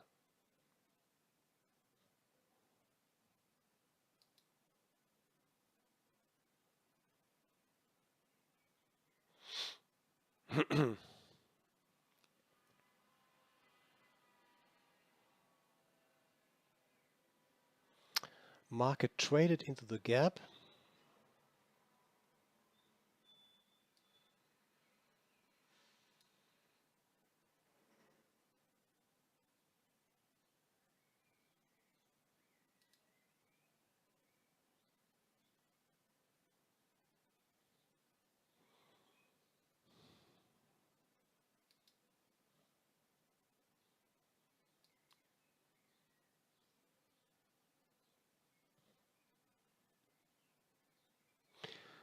Sam is asking, any institution subscribe to TTW Trader Indicator? No. Luckily, no. But anyway, they are trading options. You know, they're trading options. On the other side, it doesn't matter whether you're trading options or anything else. In any case, you must know where the market is heading to, what the market is doing. I mean, if you have enough let me say liquidity to hedge millions and billions, of course, then it doesn't matter. You have your mathematical hedging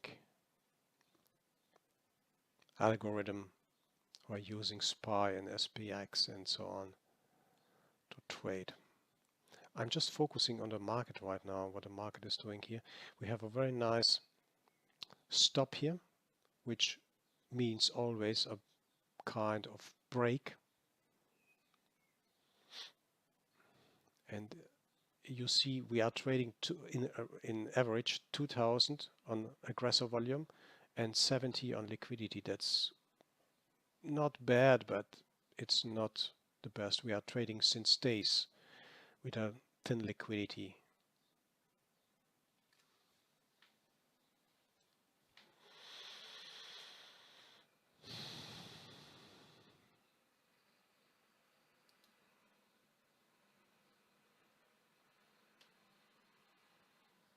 But maybe it will happen that an institution will even subscribe to TradeFinder. On the other side is we are developing the TradeFinder for ourselves. So we are sharing the TradeFinder with you for the interested traders and people, and that what might make us happy when we see that traders start to to trade profitably, but as well start to understand the rules and mechanic behind the markets, because this is TradeFinder all about. You see the market volume maybe for the first time of ES, and that's not only for ES. You can have that. You see that for ZB. Let me have a look here at ZB.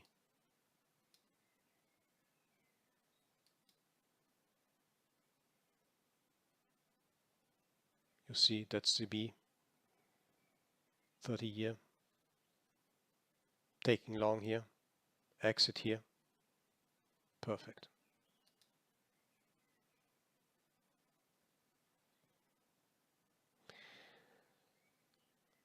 $41.18 was yesterday's institution level. Today it is not. No, they're calculating based on the anything else. They're calculating these levels on the price. You know, the price is the key.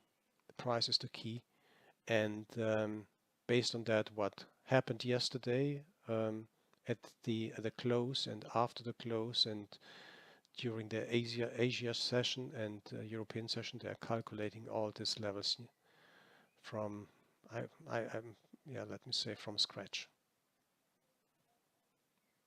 That's how I interpret. They're starting over and the levels changing constantly.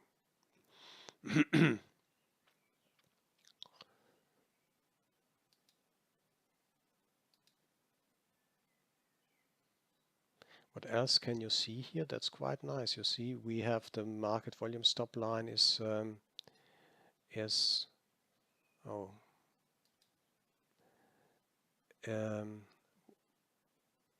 you see, let me see divergence here.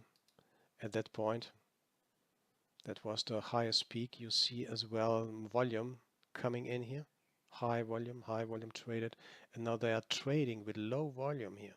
They're trading with low volume. It comes up a little bit. Here. The imbalance is still on the ask in this case. It's switching back and forth here, you know. It's not quite clear, but you see that as well. You can see that as well here on the heat map, Bookmap's heat map, switching back and forth, and it's not clear what will happen right now here. It's not clear. Fact is, we have high traded volume now. The market is traded without conviction around here, 41.12 and 41.20. Hard to say anything here about the market right now.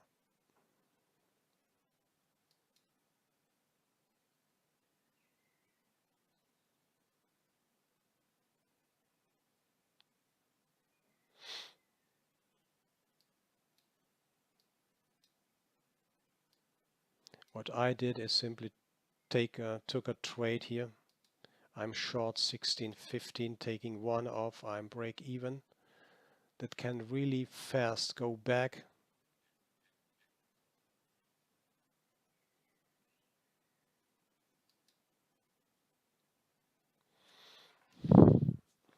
You know, when we are traders, so as well the imbalance flipped to the downside.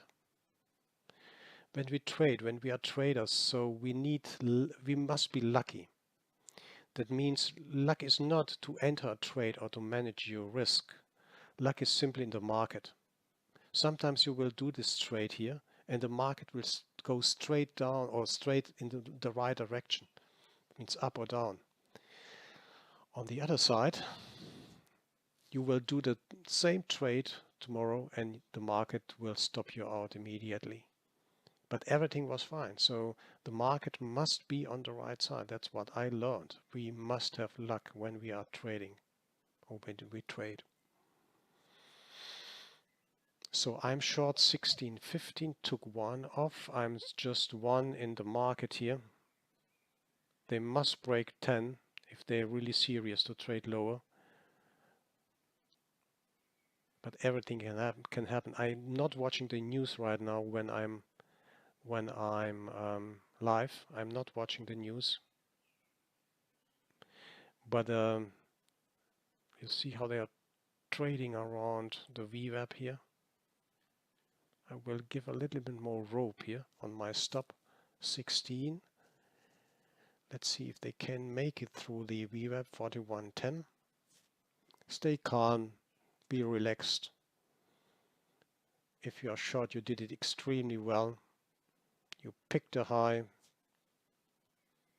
And then now the market must prove us right. If not, then that's okay.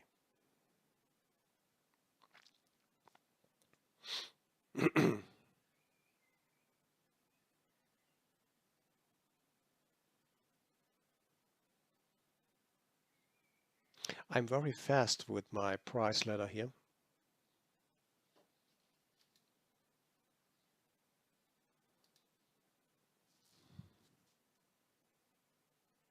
or I can click extremely fast. So let's see if they can make it down through 41.10. If not, I think I will take my profits here.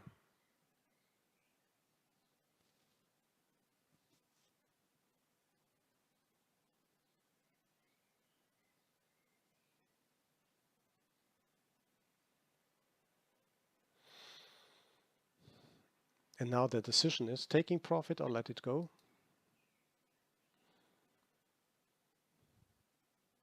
But be sure, you will get, every day you will get 2 or 3 great chances. Great chances. So don't be disappointed if the market is snapping back now and hit your stop here. It depends on what you want to achieve. What's your goal in trading? What is your goal? That's the question, you know. It's flipping back here. I don't like that. It's flipping back. Oh yeah. Okay, anyway.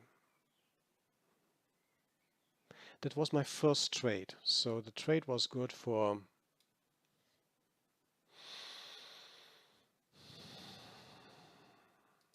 let me have a look.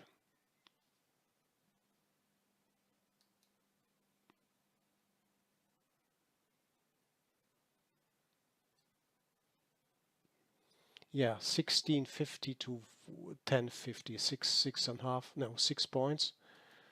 6 points, that was a good for 6 points. I've just took the trade here because the market flipped back or trying to, yes, has more on the ask. Let's see if the market can make up. We are as well in the VWAP zone here. Maybe I'm wrong, but it doesn't matter. If I'm wrong, that's my business. That's how I'm treating the market. You know, I'm telling everyone, my motto is, if the trend becomes obvious, I'm too late. Now the market is flipping down. Definitely look here. So they are trying to put pressure on it. The imbalance is on the ask. Let's see if they can make it up to 10 again. My motto is, if trend becomes obvious, it's too late. So I don't want to join the market where I get maybe only 10 points or 1 point or 1 tick back. I just want to catch the sweet spots. That's my goal.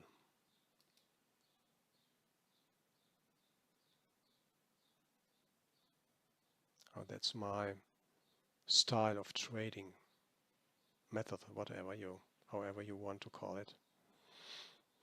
So the reason, if you want to know the reason for this trade, was this area here.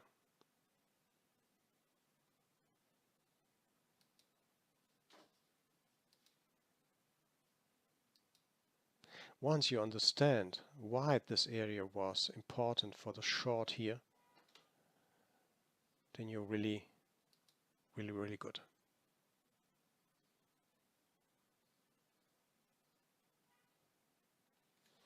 Sam is asking, what's your preferred time to trade, morning, noon, or at close? Not at close, never at close. It's simply not predictable. If I have the chance, I would do that in the morning my time. That's the pre-market, because that gives you the freedom to trade. But I don't have the time because we are on team and we are discussing and working all day. And so I'm joining the market in the Discord room during the RTH session. Not at a close. You will see, if you understand market volume liquidity, you will see why not at a close. Because you have 10 minutes before market on close. Then the last 2 minutes, last minute, it's extremely high, unpredictable volatility in the market.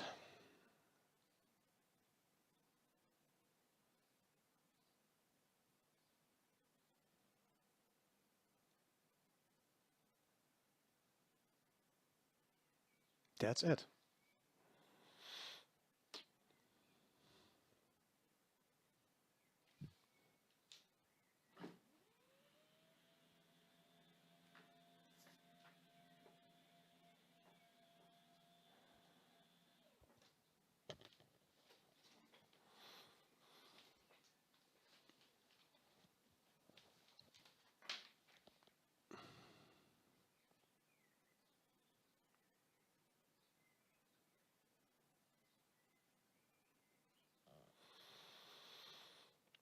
Juliano is asking, hi Walter, why you only took the short sometime after you saw the red square?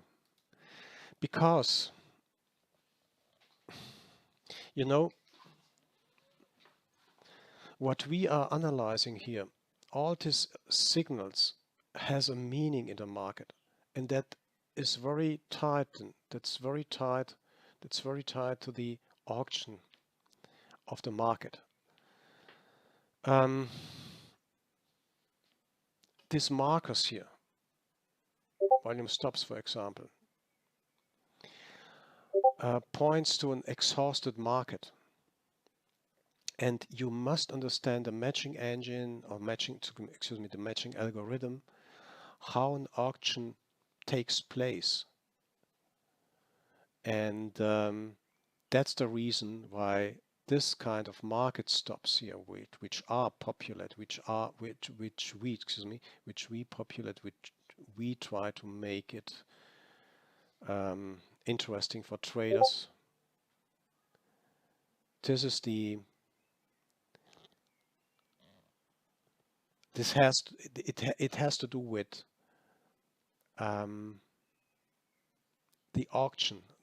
the market auction.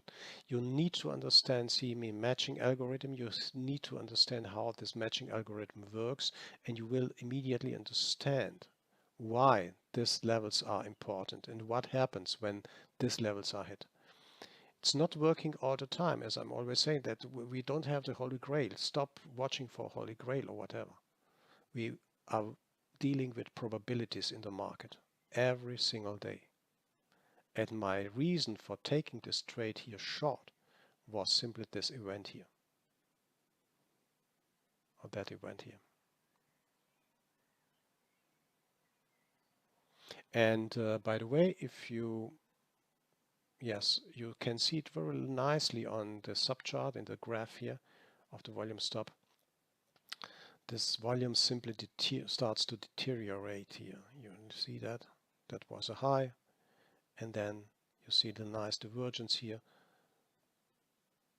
Please go back and read about divergences. There's a lot that's a basic and technical analysis of markets here. And I regret that I took off my part here. But that's how it works.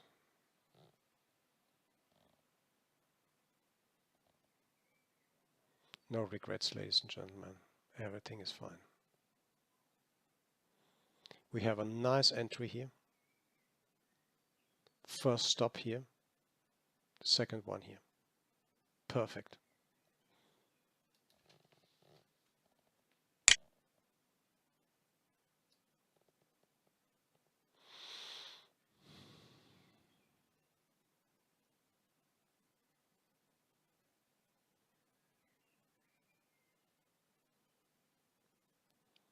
I'm watching the SPY as well in parallel. The ADD is down. The proto market is still negative. VIX is rising, currently at 24.63. Cash is down. Ticks are a little bit more recovering here, but have been all the time negative, below zero.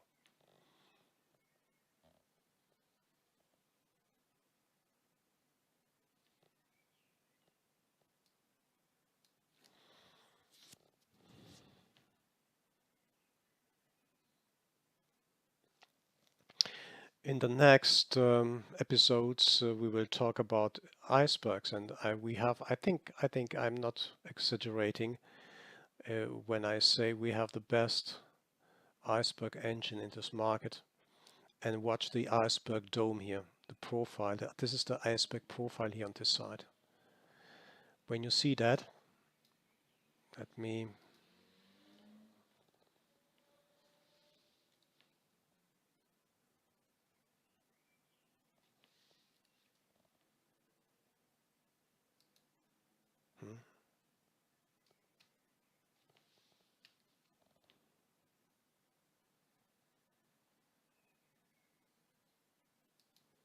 okay.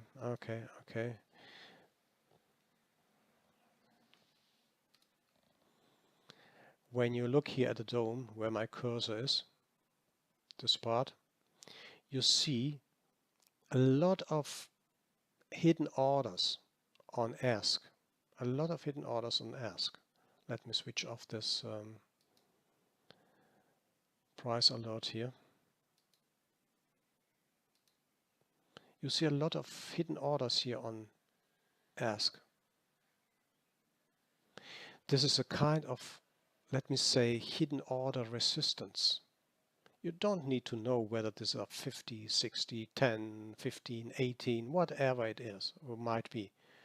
This is non-aggregated data and presented in a hidden order dome or iceberg dome. You see that very nicely. Have a look here. And the numbers here above are about the these are the hidden orders or the icebergs counted by TradeFinder. That means we have 1,850 on the ask for this window here, for the part. It's counting only when you zoom in. It becomes a little bit different here. Now we have 1,500 icebergs on the ask or head. That was at the time when the market dropped down, and only 837 on the bid. That means there's a higher pressure on the ask than on the bid. At certain levels, you will see that very clearly, whether those levels have been. You will see that very clearly. So that gives you another information, real-time information, nothing lagging here, nothing, artificial or whatever. This is a real-time information based on market-by-order data.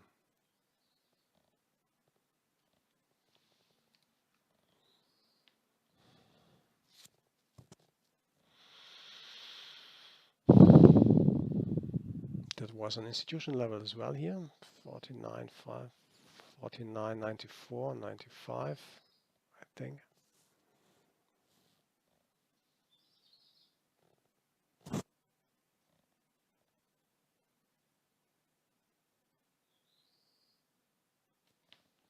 It was really a perfect trading day. So sometimes it's really not so clear, but it was anyway a perfect trading day for everyone. So I think it was John who mentioned in our room that he traded the ZB, that means a 30-year bond here.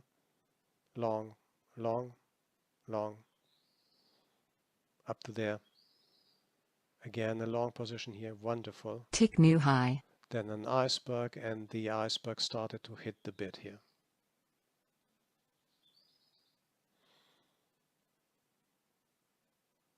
The only point, you have to be a little bit more patient when you trade ZB and treasuries, ZN, and so on. Let me have a look at NQ.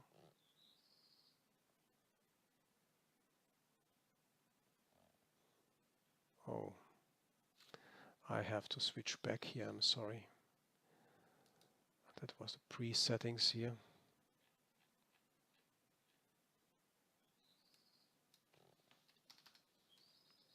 The pre-settings.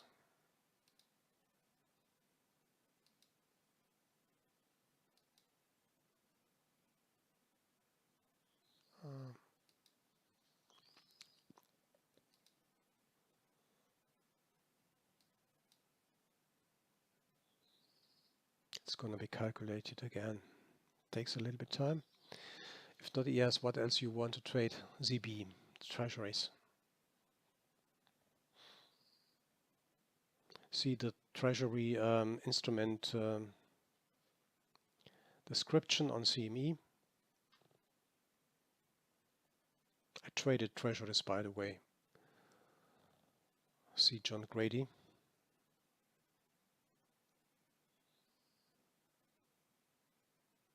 But you need to be patient, that's for sure.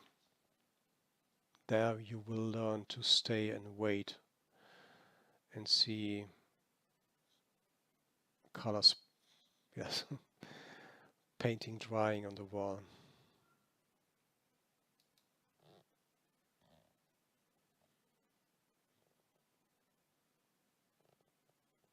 So that's where we are right now.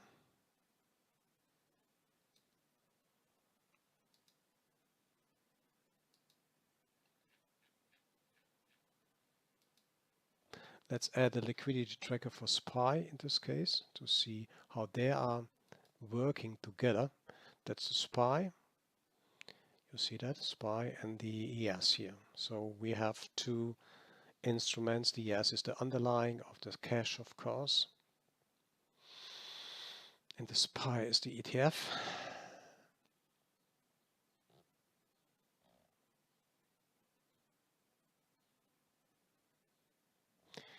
Bounce perfectly off the institutional level here.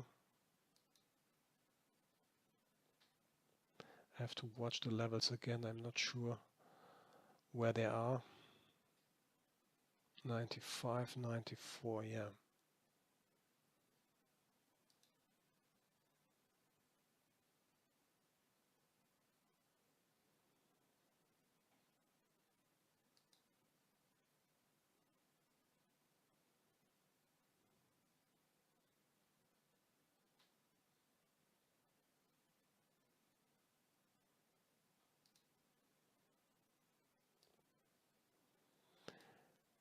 I was just pointed to this to show that one.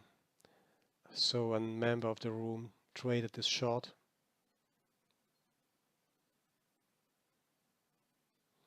And as we talked, by the way, if you were watching or listening to our TTW and Friends session, he ticked a lot of, yes, he had a list. He had a list, or yes, made a list why he shorted this level here. Perfect. And the entry was 05 and exit was 86.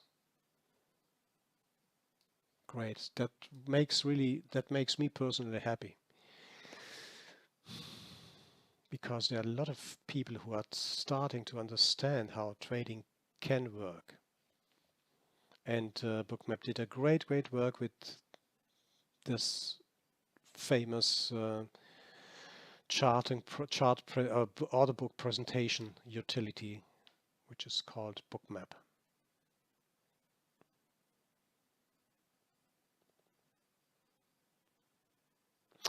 Interestingly, now have a look here at 41.10. Liquidity came up,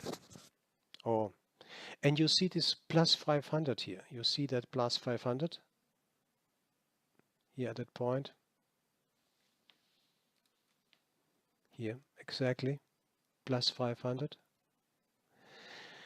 This is a part of the TTW liquidity tracker. Sometimes, in this case, it's obvious. It came up and it's counting if liquidity exceeds the number you have set here in the liquidity tracker, which we call the absolute liquidity change. The absolute liquidity change are, in this case, 500. And you see that very nicely on the dome. 573 was the absolute number. And if it exceeds 500, you will get a signal here on chart. Sometimes it's obvious because liquidity came in, but you will sometimes, or more than often, see that the liquidity comes up very fast and is even, it's cancelled within few seconds, and these numbers remain on the chart, maybe indicating a level of interest. liquidity is there because institutional traders, professionals, are using liquidity to chase the market, to stop the market, to support the market, whatever. There are certainly numerous intentions to bring a market into a certain direction, or to drive the market into a certain direction, to drive the price up or down. That are the reasons. And sometimes it's simply not visible because most of us, I think it was Semmer who asked one. I mean, maybe let us be optimistic. 5 out of 100 traders are using the dome. They understand what this is about here. But it's incredible information. It's amazing information. It's important information to see that on chart, and that's the liquidity tracker indicated here 500 plus. That means this 4110 has in some 569 contracts sitting here. Maybe he is going to cancel or not, who knows. We will see that in a moment or in a few minutes. And then you will see as well TradeFinder reacts on that. It will draw on minus 500 or what else. It seems to be obvious here. Why do we need it? But we simply need it because no one watched the order dome here. Let me say no one. And maybe a little bit pessimistic on this way, but anyway, doesn't matter. So you know what I'm trying to say. And that's always every Thursday. The market excites us for maybe 1.5 hours and then goes into a sleep mode. That's what we experience. What we experience right now here.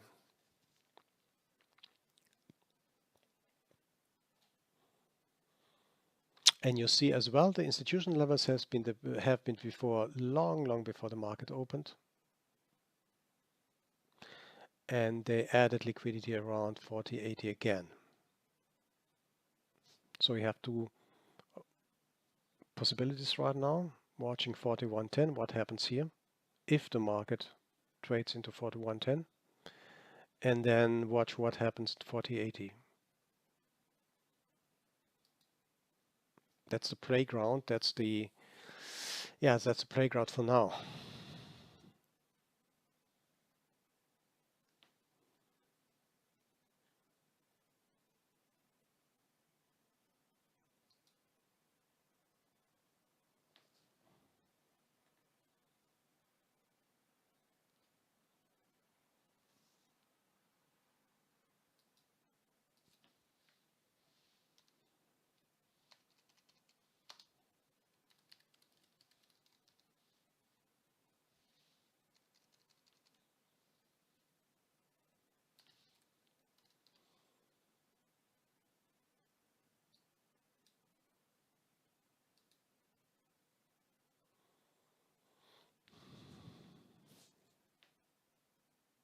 So I have nothing to say here. That's quite good because I'm just watching what happens in there's nothing to do here. If we are lucky, we will get another opportunity to trade. If not, then I'm sure you have learned and heard and yes, a lot from our friends Moby and Dave today. This highly interesting chat and my market comments right now. And as you've seen on my chart, that's maybe something I would like to stress a little bit more. I have seen so many charts, and by the way, I traded so many as well. A lot of methods. As you can see on this chart, it is really clean, concise. You don't need more on your chart. You really don't need more. We all tend to get more lines, to get more graphs, to get more whatever else on on the chart, but because we need insurance, because we need security, we are building narratives around this graphs and lines and whatever we have on chart. That's how we trader work. We need narratives. We must explain something because we humans need explanations for if we're taking an action. But on the other side, if you reduce your chart to a minimum, that means what you see, and minimize your charts just to yes, only what you see here on my chart, it's completely enough to be successful. Successful means what you consider is successful for you.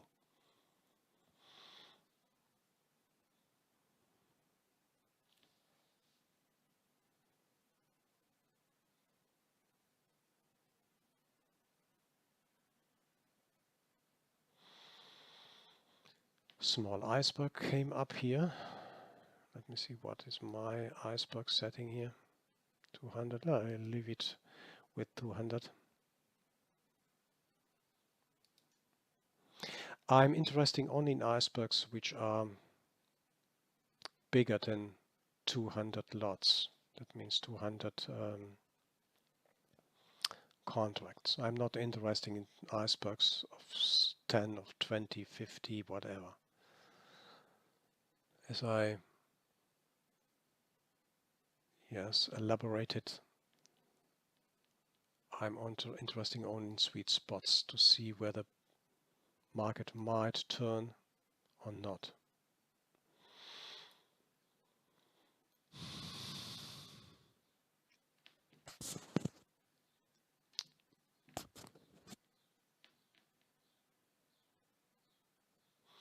So the market is going to be a little bit more optimistic.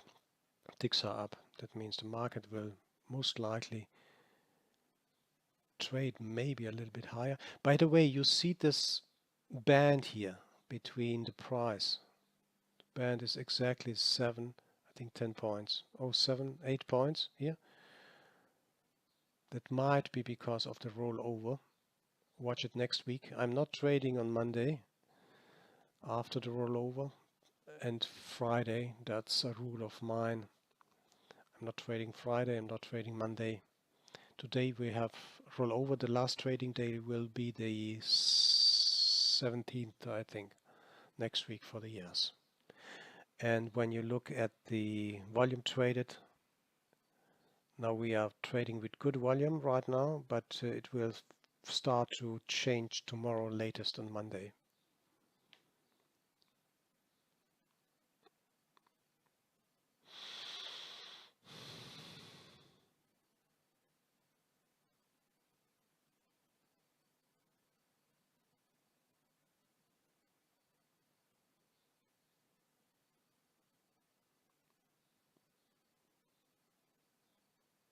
It's hard to say right now if you ask me where the market will go to or head to.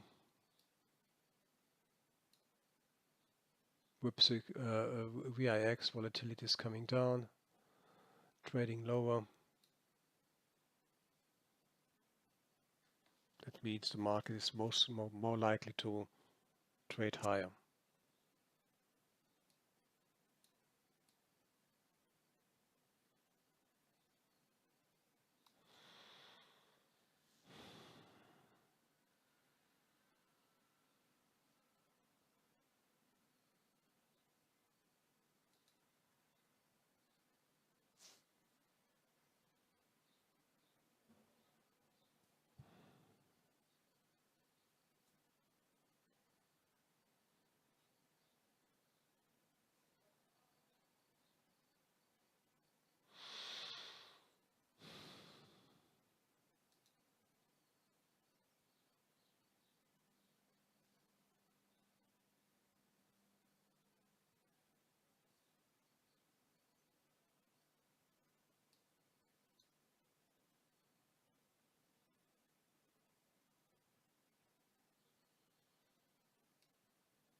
iceberg who tries to support.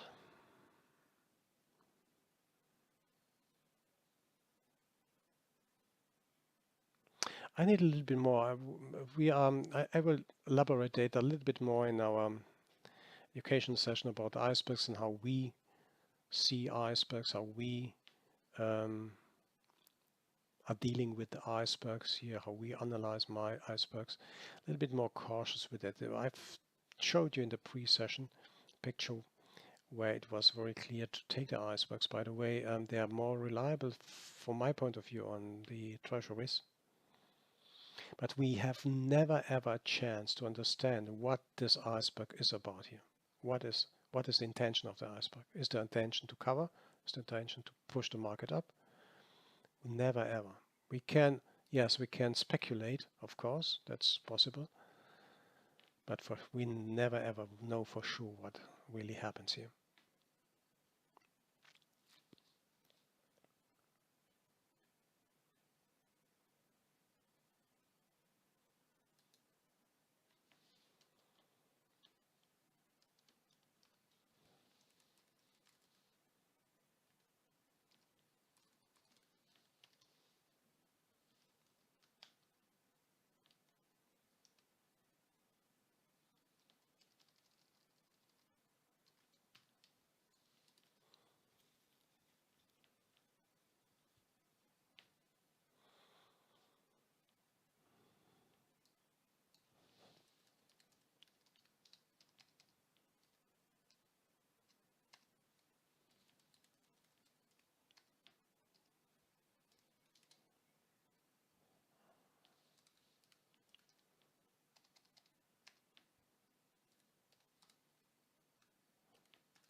Okay, ladies and gentlemen, tomorrow I will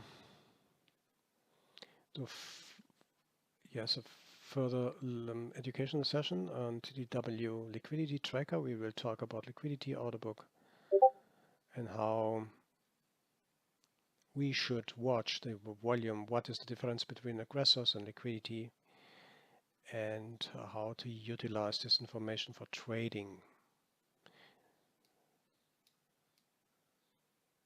Join me tomorrow at 9:30 a.m. Eastern Time when the market opens. I will be around here for 1 hour and explaining liquidity tracker, and then you will have a little bit, a better understanding of not only liquidity tracker but as imbalance tracker as well. Then we will proceed with icebergs, we will proceed with volume stops, volume spikes, absorption, and sweep in the next sessions. So stay tuned and be around. Every session, every of the session will be is recorded, of course, on YouTube and will be available on our page on TTW-TradeFinder.com.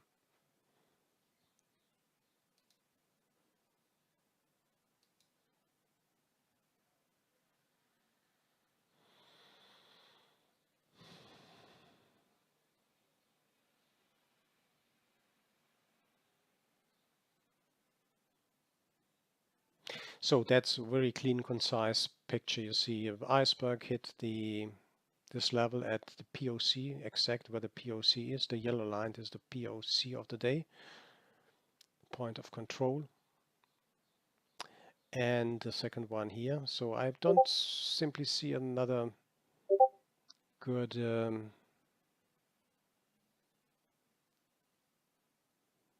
a convincing, let me say convincing trading opportunity right now.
Yes, it's a little bit quiet, so I don't have anything to say at the moment. There's nothing to say, there's nothing to mention. If you have questions, please put them in the chat here. To keep us awake for the next 20 minutes.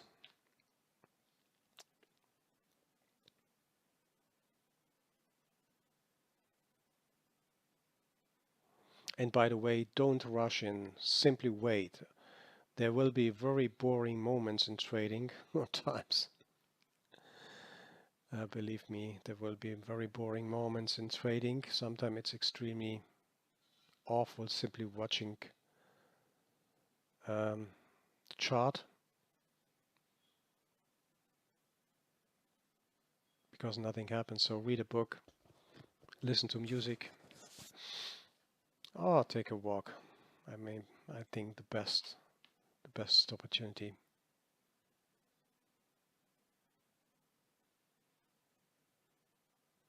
Bob, I don't have CL.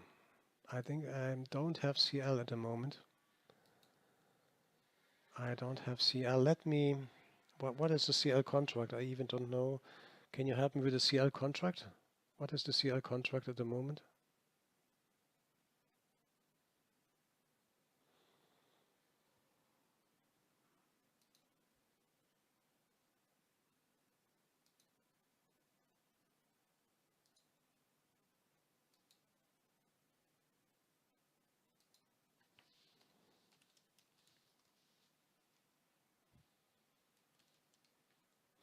N2, okay, thanks. N2, let me add N2.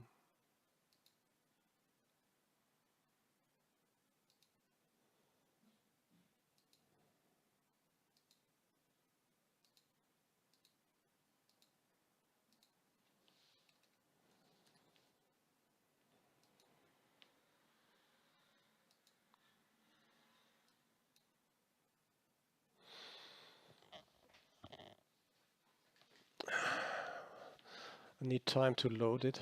So I have several charts. I have 5 days of historical data. That's really gets even the performance is really hard on Friday. Currently I'm stressing my system here with Binance. I have this wonderful Bookmap data for cryptos, dxFeed and Rithmic as well.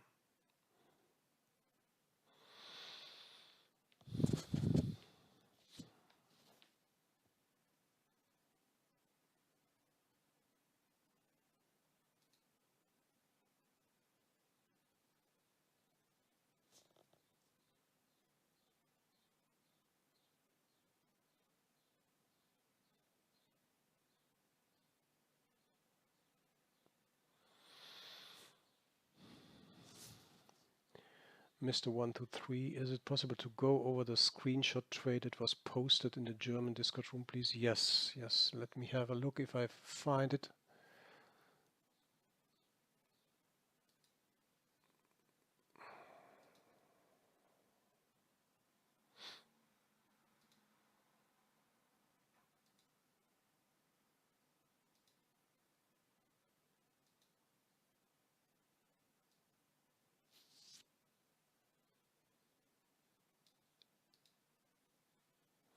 So that's what the colleague was writing. So there was an MV stop here first of all. Oh yeah, the point 1. Okay, one. Let me go through this. Point 1 was the MV stop here. You see this is this symbol. And the second one was the divergence, as we saw as well on the other chart. The divergence. Only that was the first one, excuse me, that was the first one at 9:35 Eastern Time. So the first one was MV stop, that's the first sign. Second one, divergence. Then the selling icebergs kicks in here, or kicked in here. The imbalance of the bid on the bid side, it turned down. It turned down, the imbalance turned down here, this yellow. I suppose, yeah, I think it's the yellow line and his chart as well. PDB plot. Oh yeah, it was. That's quite interesting. Look here. this is the PDB, the price dynamics plot. The price dynamics plot went red.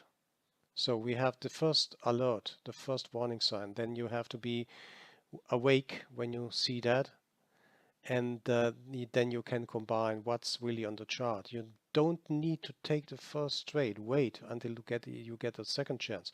Don't be aggressive. If you can wait, then please wait. I'm a little bit more aggressive. So, but if you want to get a little bit more security, then please wait until you get more signals. First of all, the volume stop. Second, the divergence here coming in, selling icebergs. Then we see what is the first. Yes, the imbalance starts to drop.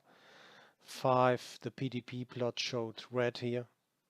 That means they are hitting the bid, they are hitting the bid, they are hitting the bid, they are hitting the bid. That's the first sign that they may be exhausted. The second time was here, where this red big bullet is, here at that point. Buy volume spikes, buy volume spikes, buy volume. Oh yeah, okay. Buy volume spikes started as well here. That means that volume spikes are measured by volume in time and price. Volume in time and price. And that means that's a kind of exhaustion as well here. Perfect. It's really perfect. I mean, you know, when you do the trade, you're emotionally focused on the trade. But then you start to realize, okay, I have an alert here. Then, everything goes in my favor. It's a divergence. So everything goes in my favor. They are hitting the bid here on the PDB, on the price dynamics plot as well.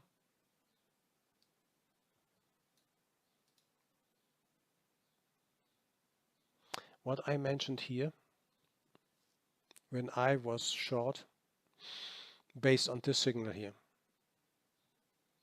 I told you the reason for my short was this signal, not the event here, this signal. And you see the market volume stop as well, as my colleague mentioned. Then the divergence started. The imbalance flipped to the downside on the bid. Let me have a look here.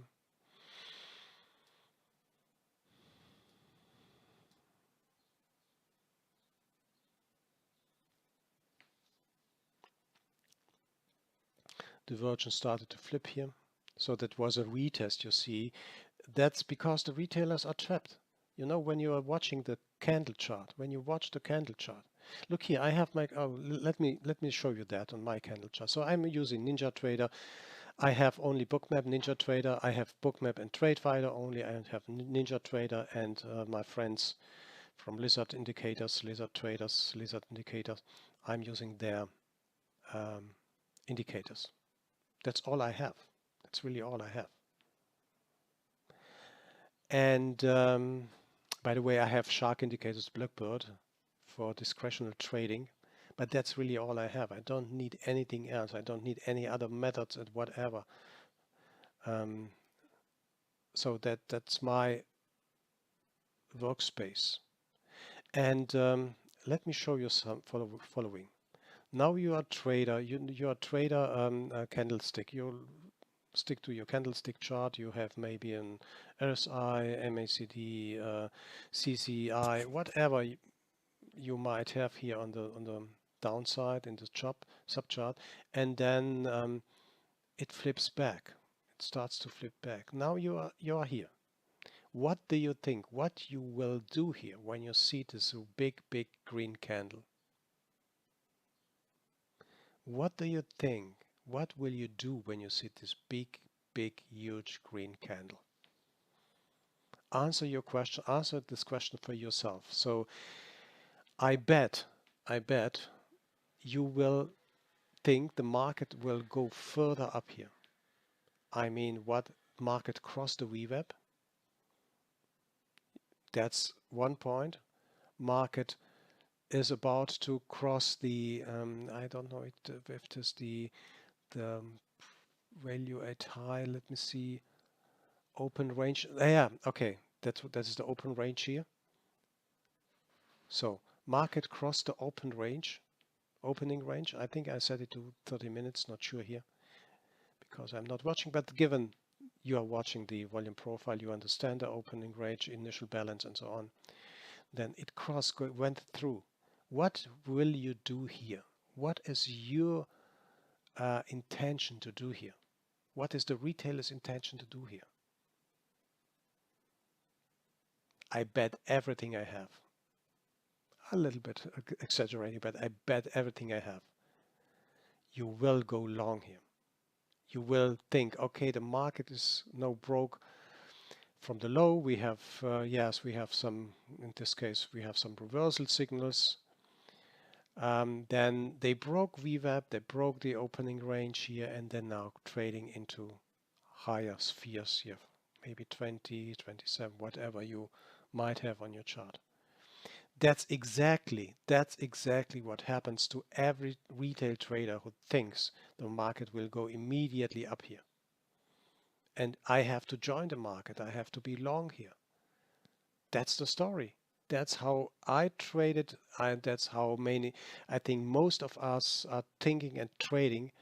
And now look what happens here, because you don't have the information we see here on chart. You simply don't have this information on chart. You don't have the TradeFinder. You don't know what Bookmap is. You don't know what the dome is, and so on and so on. You don't see the sweeps because with Kinetic you don't have this kind of data or data feed, or the depth of data feed. So in this case, so what do you think as retail trader? That's the candle here.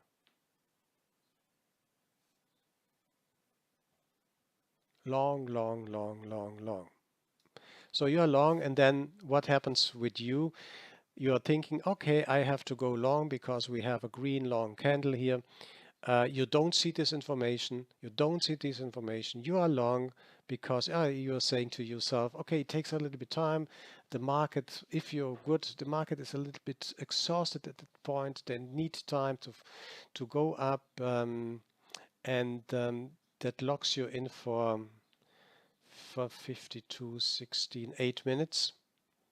You are hoping the market will go further up here. You are hoping that because you are long, but you will never know, never ever, what the market is really doing behind your back. You will never ever that if you don't understand the market mechanics. Now you are long here, given you take, you are long 41, 10, 12, 15, whatever, you jumped on this trade. You are hoping your stop is at 10. You are long here. You are hoping, okay, now it's going up 7 point. Look here. So they must do the 20, the 25, the 30, what else, whatever. And I was short 16. How can he dare? How can we trade us short here? That's impossible. That's how these guys in trading are simply,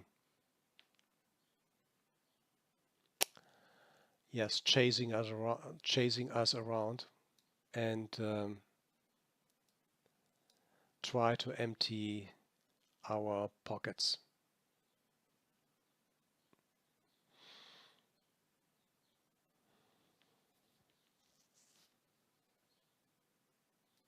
Now that's the candle chart. Okay, yeah, that's the candle chart. You see that? You have never ever expected this red-black candle here, or the red candle here. Never ever. Now you can say, okay, they hit a close, then I have to go short. Yes, can be. Whoever might be, not sure. And then trading back here.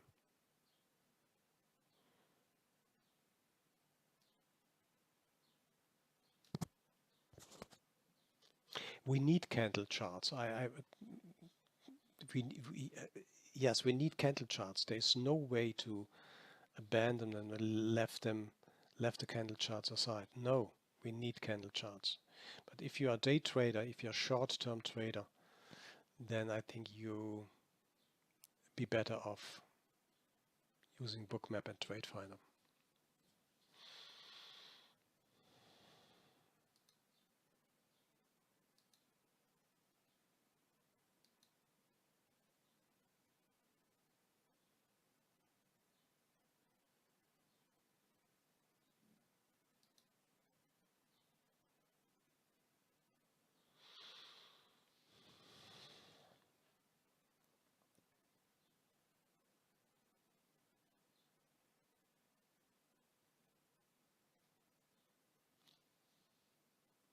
Great stuff, ladies and gentlemen. We learned a lot of things live today in this market. Really exciting and great trades.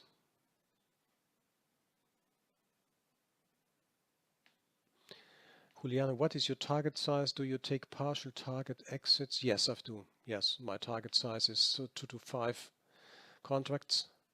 And in live, I'm trading a little bit more conservative, because concentrating, focusing, explaining, answering, that I'm totally relaxed with 2-3 contracts. That's okay.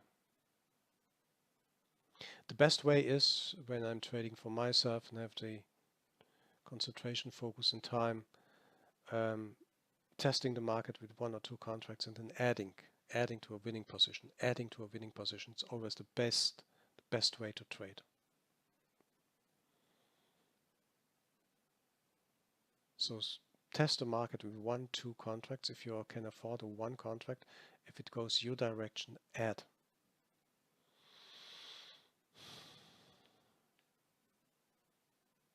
Let's see what's CL doing here.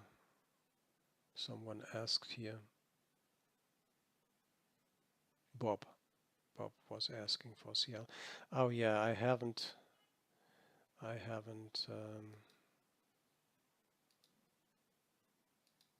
let's see if the settings are correct here.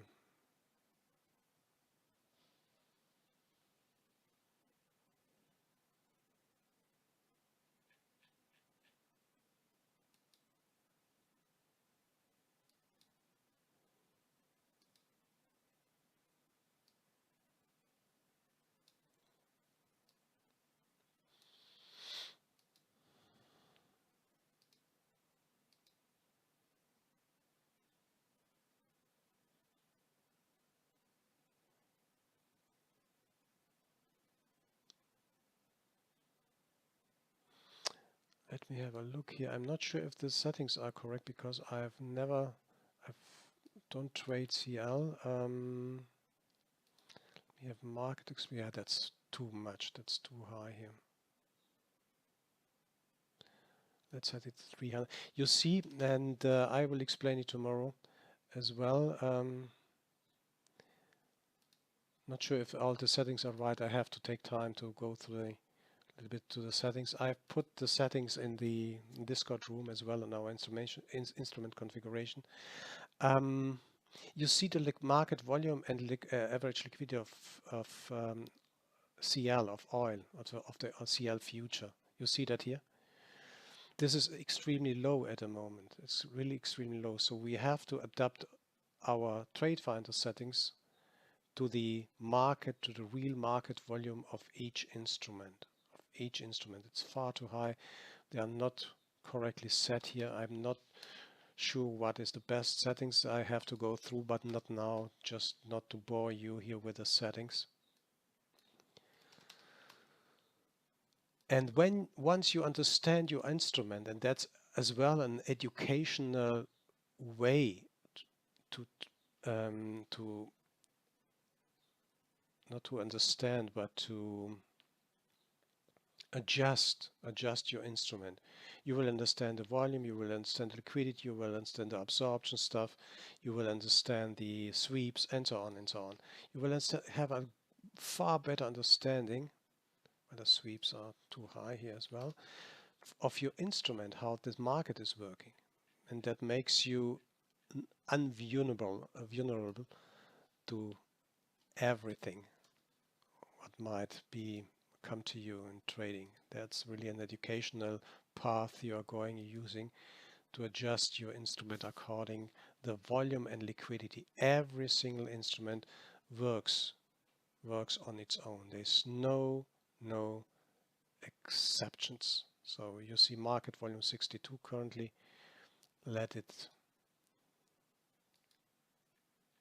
add a little bit more here, 30 seconds, based on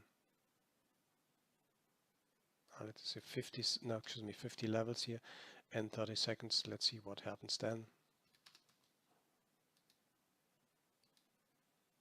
So I'm measuring the liquidity on the 50 cent up and 50 cent down for oil.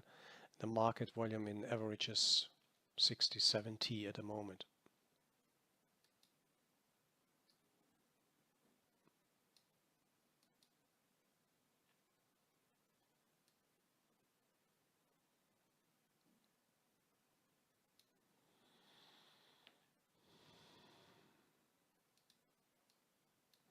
I'm not sure if 250 or whatever. Anyway, you know what I wanted to say here. Come on.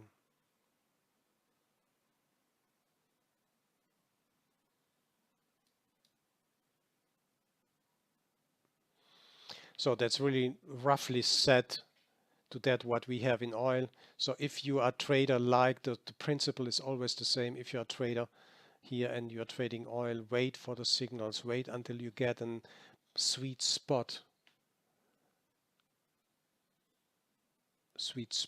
and that's the point you should then take action if everything goes in your favor and it fits your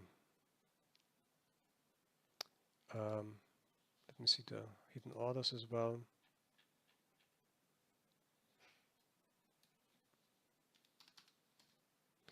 If it fits your trading style and trading methodology. So Sam is asking TTW market volume stop versus stops from Rithmic. I'm not sure what you mean by Rithmic. Rithmic does not provide stops. Rithmic is a data provider.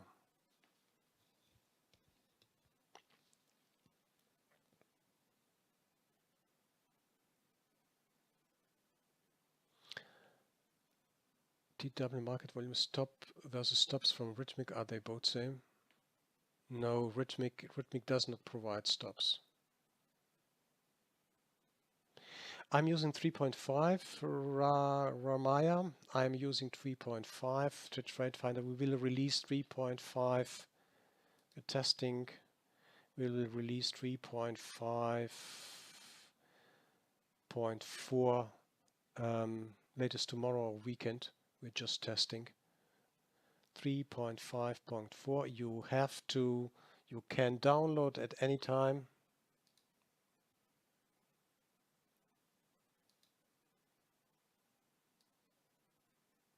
By the way, we have migrated to a new page.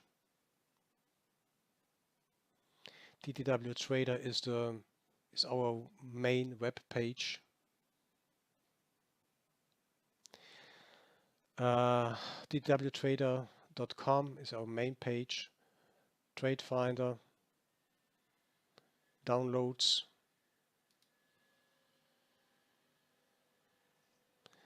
and you will find here all necessary information about the download here, release changelog, release history, as well all upcoming videos and the videos I'm doing, educational videos, not trading videos, will be here on the video section on TTW-TradeFinder/videos. Become an affiliate if you want. You can have a look here at our affiliate program and what we are offering out, what else we are offering here. And yes, we are working on wiki and so on. So that's our new homepage we migrated over the weekend, and to make this information more precise and more clear. So please download the latest TradeFinder versions. I'm in general stop from Bookmap. Yes, we have a different stop method. Sam, note we have different stop method because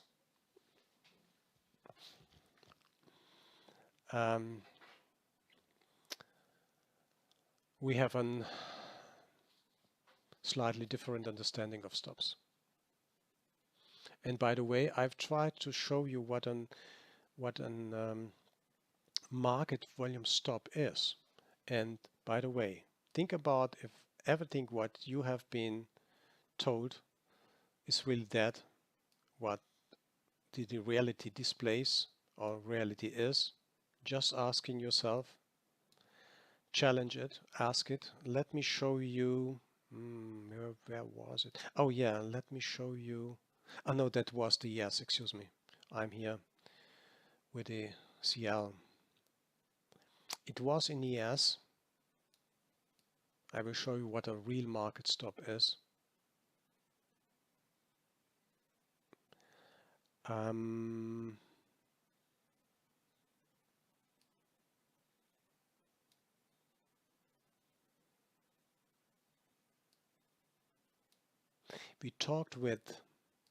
We have this chat with, here, I think it's here, I found it. That was in the pre-session, that was the pre-session. We have seen, because I have switched back and forth here, we have seen on volume stops here at this point here, where my cursor is. So here, that was the volume stop as well, because I have switched on my add-ons on and off to show something, and that was the volume stop here in the pre-market at the time. Okay, where my cursor is. Then the market drop started to fall, to the price traded back, the price auctioned back, and now have a look here a little bit. Here. I think I'm missing the sweep here. I think it wasn't it this area, or maybe I'm telling you something else here. I'm not sure. No, I think it was this area. Just let me explain you very briefly. What happens here is that the market swept up. That was a sweep. I'm just missing the sweep here. I'm not sure why it isn't on the chart. But anyway, when you go back to our TTW and Friends chat, I explained that very briefly. So the stop was here, and then the market went down. If you are short, then you are short and lucky that the market goes in your direction. But then suddenly algo swept to the book up to 41.40, and the main reason for a hard market stop is to catch all stops on the way up or way down, execute them immediately market, and then what the market is doing, what the intention of the stops is to accelerate the way down,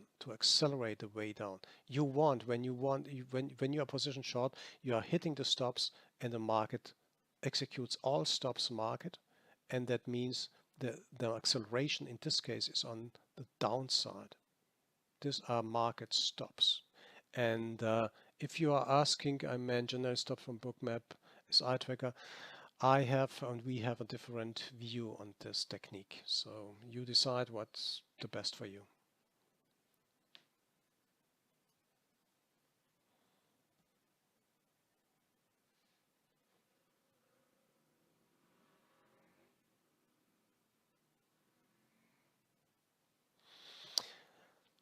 And as well, Sam, you know, you see my chart here. I'm not a friend of thousands of stops and thousands of icebergs. I'm exaggerating as well here. It's up to you. You have to decide what's the best for you.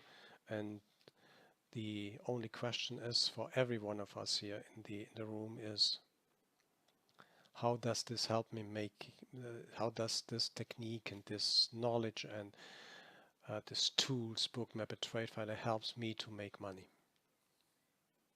That's the only valid question. You must answer that for yourselves. I can't answer that, neither my team can that. So that's a very personal question, and you have to answer that yourself.